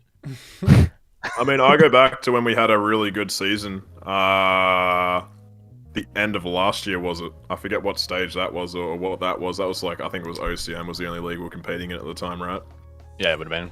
And I watched that, and that's when we dumpstered Knights. I think it was 2-0, and it was a really convincing 2-0 at that. I was on Oregon coastline. Yeah. Dumpstered them there, but like, I don't know, really. It's like at that stage, like, I look back on that, and it's just like we're winning our ones on the day. It's as simple as that. Like, you look back, and so I guess more like the raw mechanics. Yeah, I suppose so. Whereas now Knights are a bit more structured, I would say, and now we're getting a little bit more structured too. So I don't know really in regards to that, but yeah, I suppose there is moments where casters will say, I don't know, casters definitely get things wrong a lot of the times, but that's surely because you guys don't have the experience, right? You don't have the understanding, you don't know the inner workings of these teams. And it goes both ways, right? Like, this is the thing. And sometimes, I don't know if it's reflected, but because a lot of the times, you know, there are people out there that like to shit on the casters and say, oh, you know, they're saying this and it's wrong because, like, I don't know, let's say a caster out there is like talking shit about a team. But it also goes both ways sometimes, where they can compliment a team or a player, say, oh, they did this really amazing thing, and then the player's like, well, actually, it was just like, oh, like a shot, or, you know, there was no comms, or like whatever. Like, it can go both ways, where 100%. Sometimes even the compliments are actually off as well. Yeah, absolutely. No, it definitely goes both ways, but I guess you can never really know the perfect picture, right? Because you're not really hearing the communication, all the behind-the-scenes stuff. You're only seeing, I guess, the end statistics and wherever the cameraman's looking, right? Spectator system is really. Yeah, there's a lot to be desired with the spectator system. I mean, you look at like CS and Valorant per se, not to bag on Siege, but like I think CS mainly. Recently with their Pro League playoffs or whatever's happening in Europe at the moment. That's looking sexy, isn't it? As far as production What's goes. the that technology that like with the dolly, what's it called? With the cameras that can kind well, of they've like... got those preset cams that MC, the legend from ESL Australia, is the master of programming those. But they've also got this this program that it's like Skybox. I think Skybox. Yes, that is insane. They had something very similar, right? At like SI 2020, where they had like the minimap. Yes. Thingamabobby. Yeah. They did do something nice. Scuffed, but you know, it wasn't bad. Yeah. It was a step in the right direction. There's heat maps and stuff, but yeah, unfortunately, like a lot of the stuff we don't have access to. Also, I've got to say, it's the nature of the game. Like in Siege, you can have 5 different players on a team, like doing 5 different things at once, right? And they all It's not linear. It's crazy. Yeah. It's not It's like such a this random game, dude. You know, it's so A long and A short. It's like, no, that is like not even, that doesn't begin to cover what we've got to cover. Yeah, there's a lot. Got like 3 floors, like 200 square foot maps, It's like, oh yeah, we're executing the site from 4 different directions with like all these different utilities. And it's all over in like 20 seconds. You're like, okay, nice. Straight up, I think it was the Chiefs wildcard game, Garage attack on Consulate, like a minute and a half of literally like just standing around, the average viewer, nothing's happening, right? And then I looked back at the clock and counted 6 seconds of action from 5v5 to 5v0. Execute 6 seconds. Yeah, Garage Consulate is a bit of a meme at the moment. 1 minute 38 remaining to 1 minute 32 remaining, and all the wildcard players died in those 6 seconds. Dude, you can walk into that site in the first 30 seconds. People are so scared to do it though. It's like, but it's literally doable. Like, there's no difference between 2 minutes 30 and fucking the last 30 seconds. I'll tell you what, nothing at all. No. I can say for certain, when I came into Rainbow Six Siege, for all of 2020, I just basically bullshit my way through. Fun fact, I'm still bullshitting my way through. Really? You're not fooling anyone, mate. Yeah, I couldn't have guessed. I don't know how you got that SI gig, mate. Hey, look, neither did I. Look, to bring it back on track, let's talk the coming play day. Now, I'm going to start the poll in chat. Knights versus Wildcards, our opening game. Now, Guzz and Zenox, do you guys want to have a bit of a punch on here? Who wants to take which side? I guess, firstly, straight up, who do you think is going to win the game, Guzz? Honest answer. Jesus. Let me have a quick double check who I predicted. So I'm not contradicting. Wildcard. I said Wildcard. Okay, perfect. Oh, I said Knights. You argue Wildcards, Zenox argues Knights. Let's go. Take it away. Zenox, you can go first. No. I went first last. Oh, no, I was second last. I'm doing that. I'm happy to go. That's all right. All right, no, you go first then. So obviously heading into this matchup, now you can't fudge the standings. Obviously, the Knights are currently sitting pretty in 3rd place. They are above Wildcard, who are currently in 6th. But that gap is pretty small. It's only 4 points. And as we have continued to say, and as the results continue to reflect, Wildcard are improving. It's been a steady improvement, a consistent improvement, and it doesn't have any signs of slowing down anytime soon. Now, will it, I guess, progress fast enough to be able to take down the Knights? Look, I think so. There's a very real opportunity. It's not going to be the easiest game for any standard, by any standard here for Wildcard. If they do get it over the line, I'm pretty convinced it will be in overtime, looking along the lines of an 8-6, 8-7 victory. But Wildcard, they'll get a couple points on the board here, and they'll keep their gauntlet run alive, because it is a very important game for them. They'll know that heading into this matchup, and I assume that we'll really see them fire up. If Vinny hits the server hard, gets out of that little slump, then I have no doubt Wildcard will get this win. I don't think it's going to happen. Pretty certain on it. Although I will say that I need to do my research here for 2 seconds. Just going to do a Guzz. You could have been doing this while Guzz was talking, by the way. Like, you didn't just I was doing it, but I couldn't find it because I'm too slow. Okay, so got it. So it's pretty simple. Last time these 2 teams played was exactly 6 days ago. Nice. And Knights won. So it's going to happen again. I don't know what else to say, really. Look, it was 8-7. It was a close one. It was on Oregon. Knights ended up winning it out. It was 6 days ago, literally in Apex South. Very different league. We all know that Knights tend to play better in Apex South than they do in OCN, which is not ideal for my argument here. I think Guzz could have actually... I feel like I'm helping Guzz here more than me. But Knights as a team, they're actually doing all right this stage for OCN. And they also always perform better towards the back end of the stage. We saw that with stage 1. They got off to a slow start. their first 2 games, and then when the rest is history, except for the playoffs. We're not talking about that at the moment. They're also pretty close by to catching up to Team Bliss. If Team Bliss end up losing to Chiefs and Knights end up beating Wildcard and Order, they can take that top spot and they can get all those little goodies and rewards. So look, I think Knights will be too strong for Molosca and the rest of Wildcard, because it is the Molosca show right now, and that's their weakness. They're a one-man show. Knights too strong, too good, and they beat them 6 days ago. I mean, seriously, they'll do it again. It's such a 50-50 of a game. Yeah. Flip a coin, paint one side Is it red, though? paint Is one it? side yellow. Yeah, it is. It's a 50-50. Look, Wildcard have been improving though. Like, to defend my point, right? Yeah, Wildcard are improving, and that's the kind of aspect that's made them be relevant again. Like, they kind of fell off a bit severely, and I feel like as individual players, they might have lost some form of motivation. But with Milo coming in, I feel like it's potentially revitalized. But like, you got people on that team, like, Gio's he's a fucking gunner when he wants to be, man. Like, he's so sharp. When he wants to game, he's gaming hard. Milo's been doing really well, stepping up to the table, so, he'll just probably do what he's been doing and just stay stable. Vinny, he just needs to pop off one game and that'll be good for the team. Like, but whenever he decides to, like, it's kind of just, oh, well, that's a scarier wild card, right? I don't know. And then Knights, they're Knights. They're pretty consistent. They do what they do. Any one of those players can really pop off. So I just think it's on the day, as I said, like, between these top 4 teams. At least the ones that compete in South being, us, Chiefs, Knights, and Wildcard. I think it's relatively tight, And literally it's just on the day, whoever just is hitting their shots will just win the game. Yeah, I'm inclined to agree. And I feel like everyone agrees it's a 50-50, but Knights kind of have the advantage here, and I reckon it's probably going to be OT. I'd say it leans Knights. slightly to Knights, yeah. Yeah, I think Wildcard have had a lot of 8-7s recently, so I wouldn't be surprised if this is just another one. Yeah. So next game, look, Order versus Rhythm. Really tough game for Order going into it. Probably going to be a significant L. Look, Speca, I'm sorry to break it to you, but this is just going to be a real rough game. Yeah.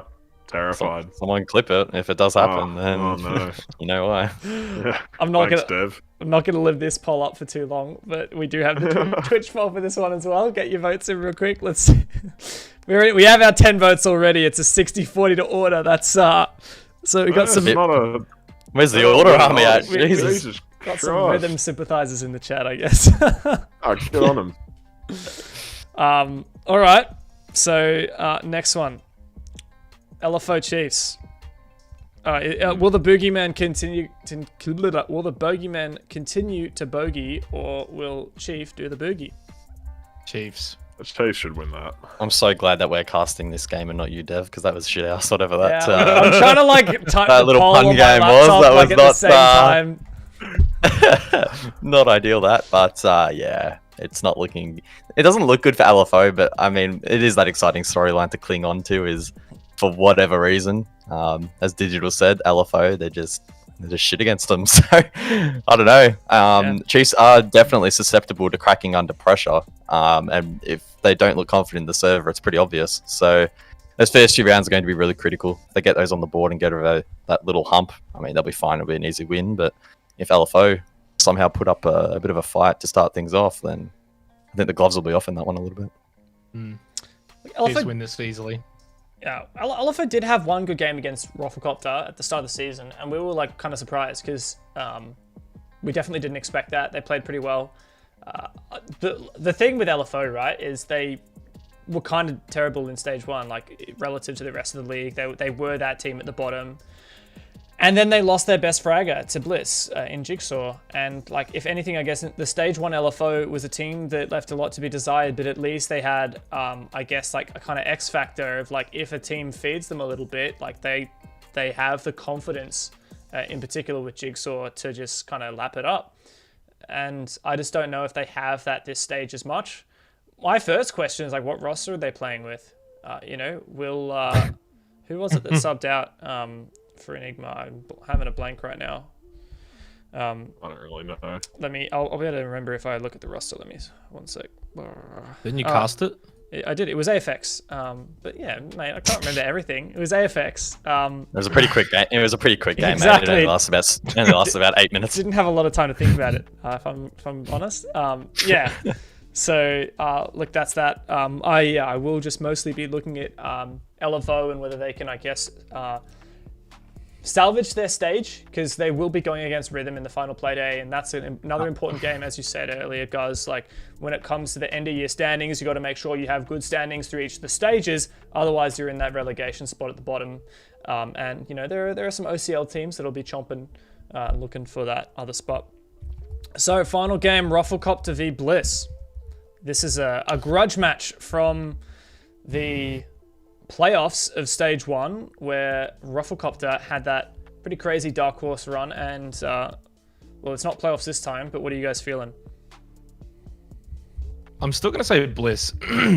No surprise. I've been saying 7-zip all season, or stage, or whatever you want to call it, Dev. But for me, I find this is more of a danger game than the Chiefs game. It's weird, but I feel like Bliss is gonna beat Chiefs. But the Rufflecopter, I don't know. There's something about it, and as you said, the gauntlet and their ability to beat them in the playoffs, it's different though. Obviously, Bliss in regular season's better than in the playoffs, but yeah, Bliss still for me. But I think this one might also go to OT. I would not be surprised if this one goes to OT. I think like game 1 and game 4 might be sort of like games 2 and 3 of Play Day 5, and then the other 2, I like the other 2. If there's anyone that I reckon would be an expert on these two teams, it's the guy who's just played them over their last 2 play days, Speca. What do you reckon? I don't know, honestly.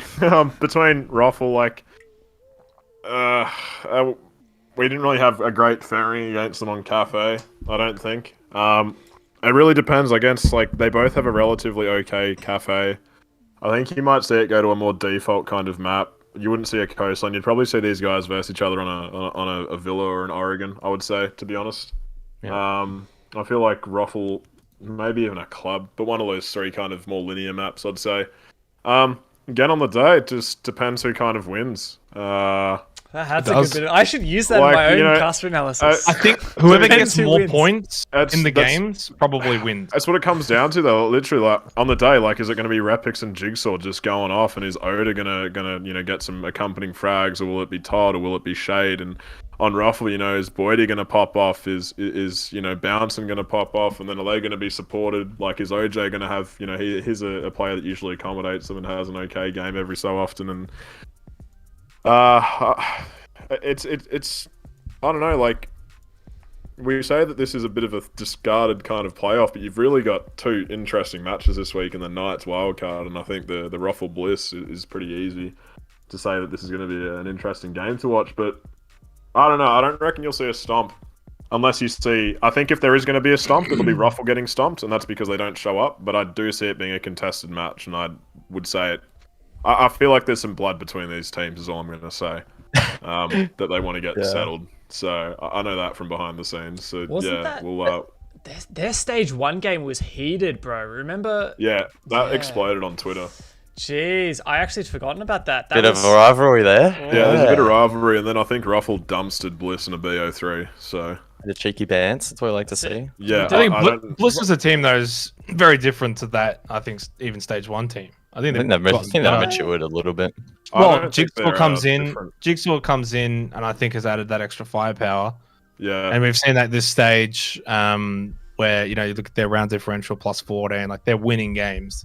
Like the closest game was that water game. Like that's the thing. Prior to that, they were just stomping everyone, really. Whether it was, Knights before the wildcard, didn't really matter, right? So, look, I do agree. I think, as I said before, this is going to probably go to OT.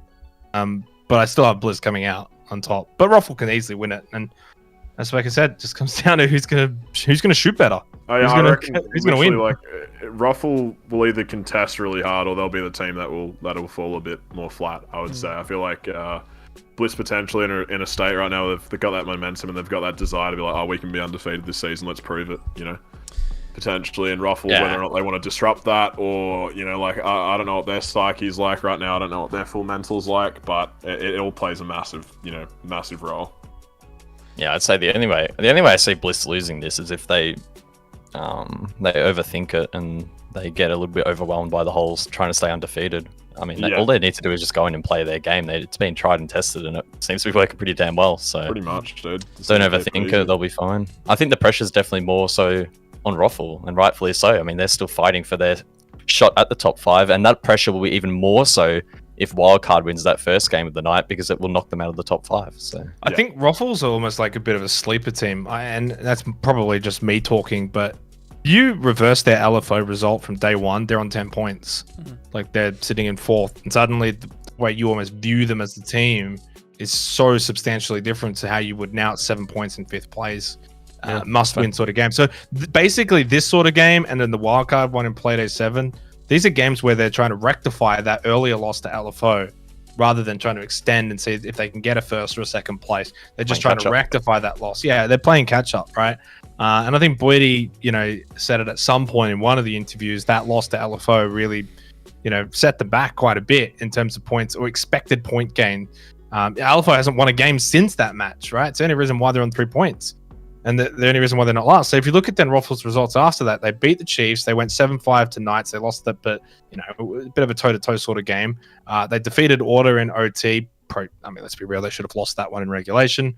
That's what it is. And then, of course, demolished Rhythm. So they've got form coming into this game, the same way that Bliss also have form. If anything, Bliss's momentum probably has taken a little dent because they got pushed all the way to that 15th round by Order. So they're not quite that 7-2, just destroyed Rhythm, feeling it sort of team coming into it. Maybe there's a dent in the armor and Ruffle could be primed to exploit it. But yeah, it should be a good one. Probably match of the day. I think even over Knights and Wildcard, to be honest. Yeah, I reckon the Knights Wildcard's going to be better quality. Better quality will be It's like A1 and A2, right? Like they're both on the same level for different reasons. Yeah, I agree. But I reckon I kind of agree with you. I think it'll be Bliss. Like if you're a betting man, you'd bet on Bliss here.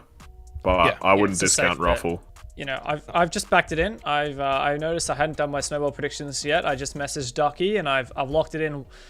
Knights over Wildcard, Order over Rhythm, Chiefs over LFO, and Ruffle over Bliss. I've locked it in. Ooh. I've further extending my lead. Awesome, thank you. We're even, mate. And we're only even because I went LFO last week for a bit of a laugh, what did you go for this week, Guzz? I'm not telling you because you're going to change it. You'll change yours, you little snake. I've already submitted it. Ducky, these two are the worst. These guys I went way too much Wildcard, Rhythm, Chiefs, Bliss. You went Rhythm? Chiefs, Bliss. Yeah. You'd think that whoever wins would, I don't know, win some. He's wanting to lose. He's wanting to lose another point. I mean, be my guest. I want to make it a bit more exciting for the last play, though. Yeah, Play catch up. What were the last two? Chiefs, Bliss. Honestly, I should have gone LFO as my meme pick, not Rhythm. You did that last week. How'd that pan out for you? Whatever. Yeah, exactly. I lost faith. How can you go Rhythm over Order? What's your? I really, truthfully, genuinely just a meme. Just a meme, honestly. He's trying to make it fun. I wanted to go for one upset this week, and that was the one I landed on. Honestly. Yeah. Well, this is. I'm more than fine with it. This is where we are at the if moment. I'm going to go down, I'll go down swinging. So, yeah, whatever. I did some digging back through the social media, through twitter.com/R6esportsoce, where you should go for all the live updates about all this good stuff and to participate in these predictions.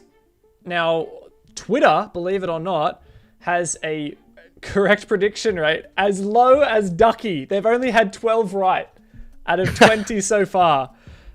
Which is kind of astounding considering they've had two really, really good days. Like the Playday 5, Twitter was 100%.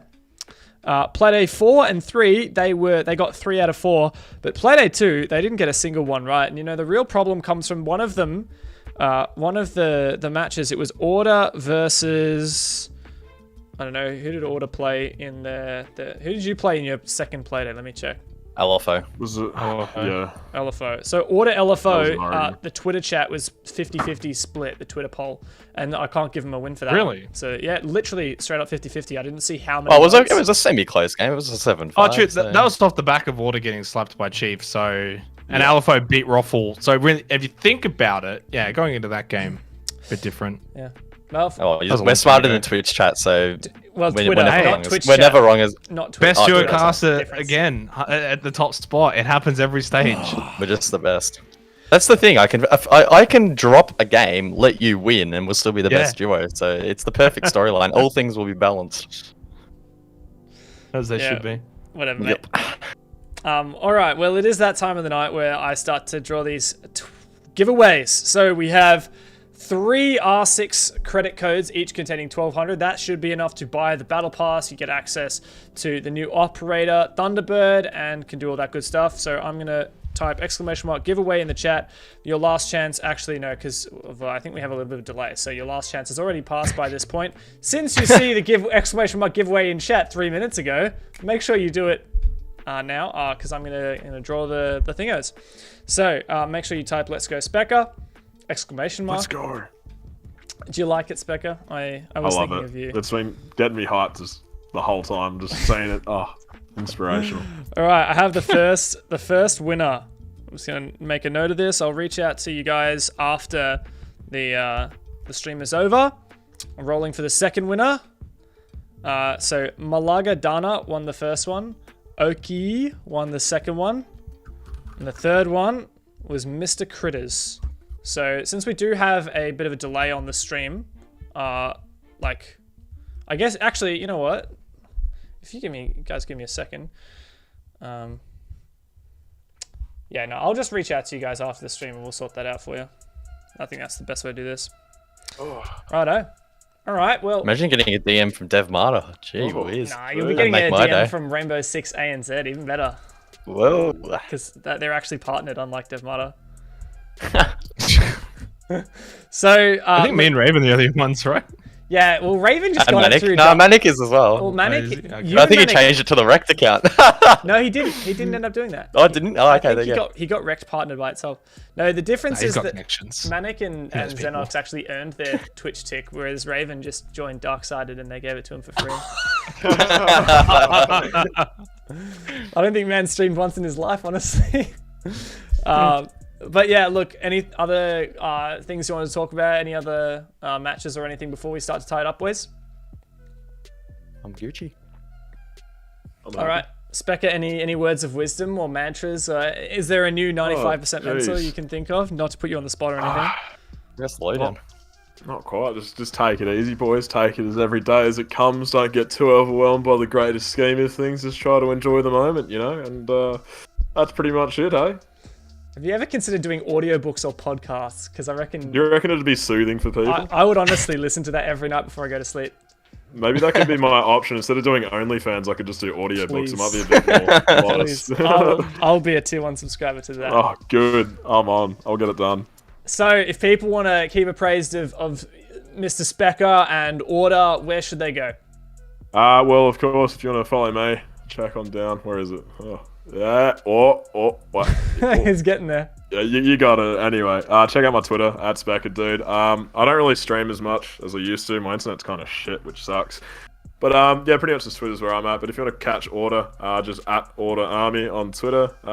They're awesome. Definitely premier organisation in Australia, and they're awesome to be a part of. And yeah, if you support us, and oh my god, I've disappeared again. I'm back, baby. Back. Wouldn't it be scary if I just disappeared one time after that? And you're like, oh.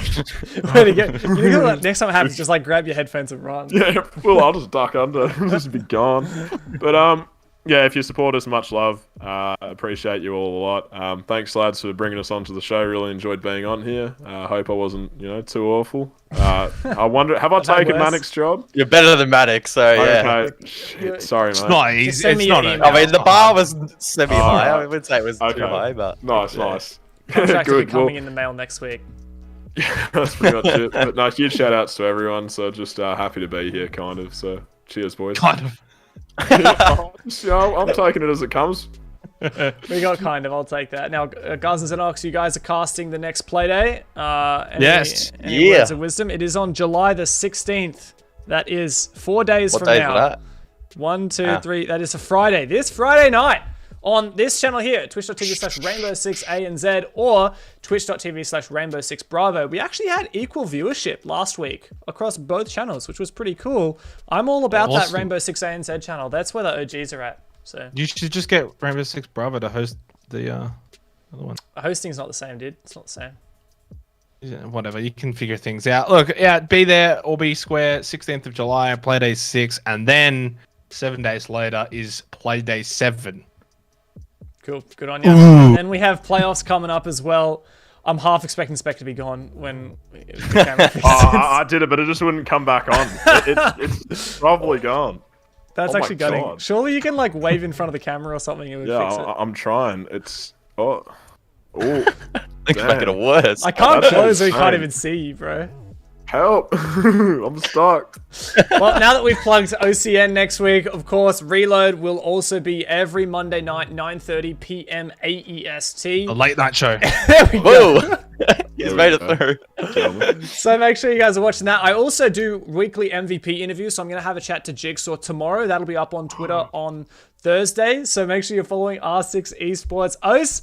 But that's all from us, boys. I hope you all have a lovely night, and we will... Wait. What?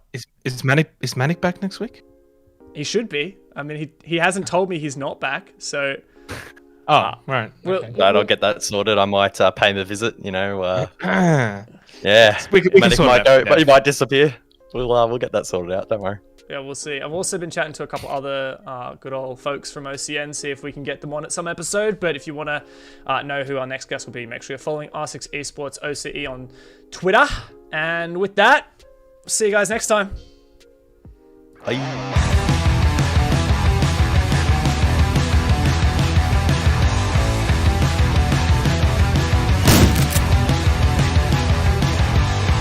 Welcome to GTV ANZ, the gaming channel created by Ubisoft.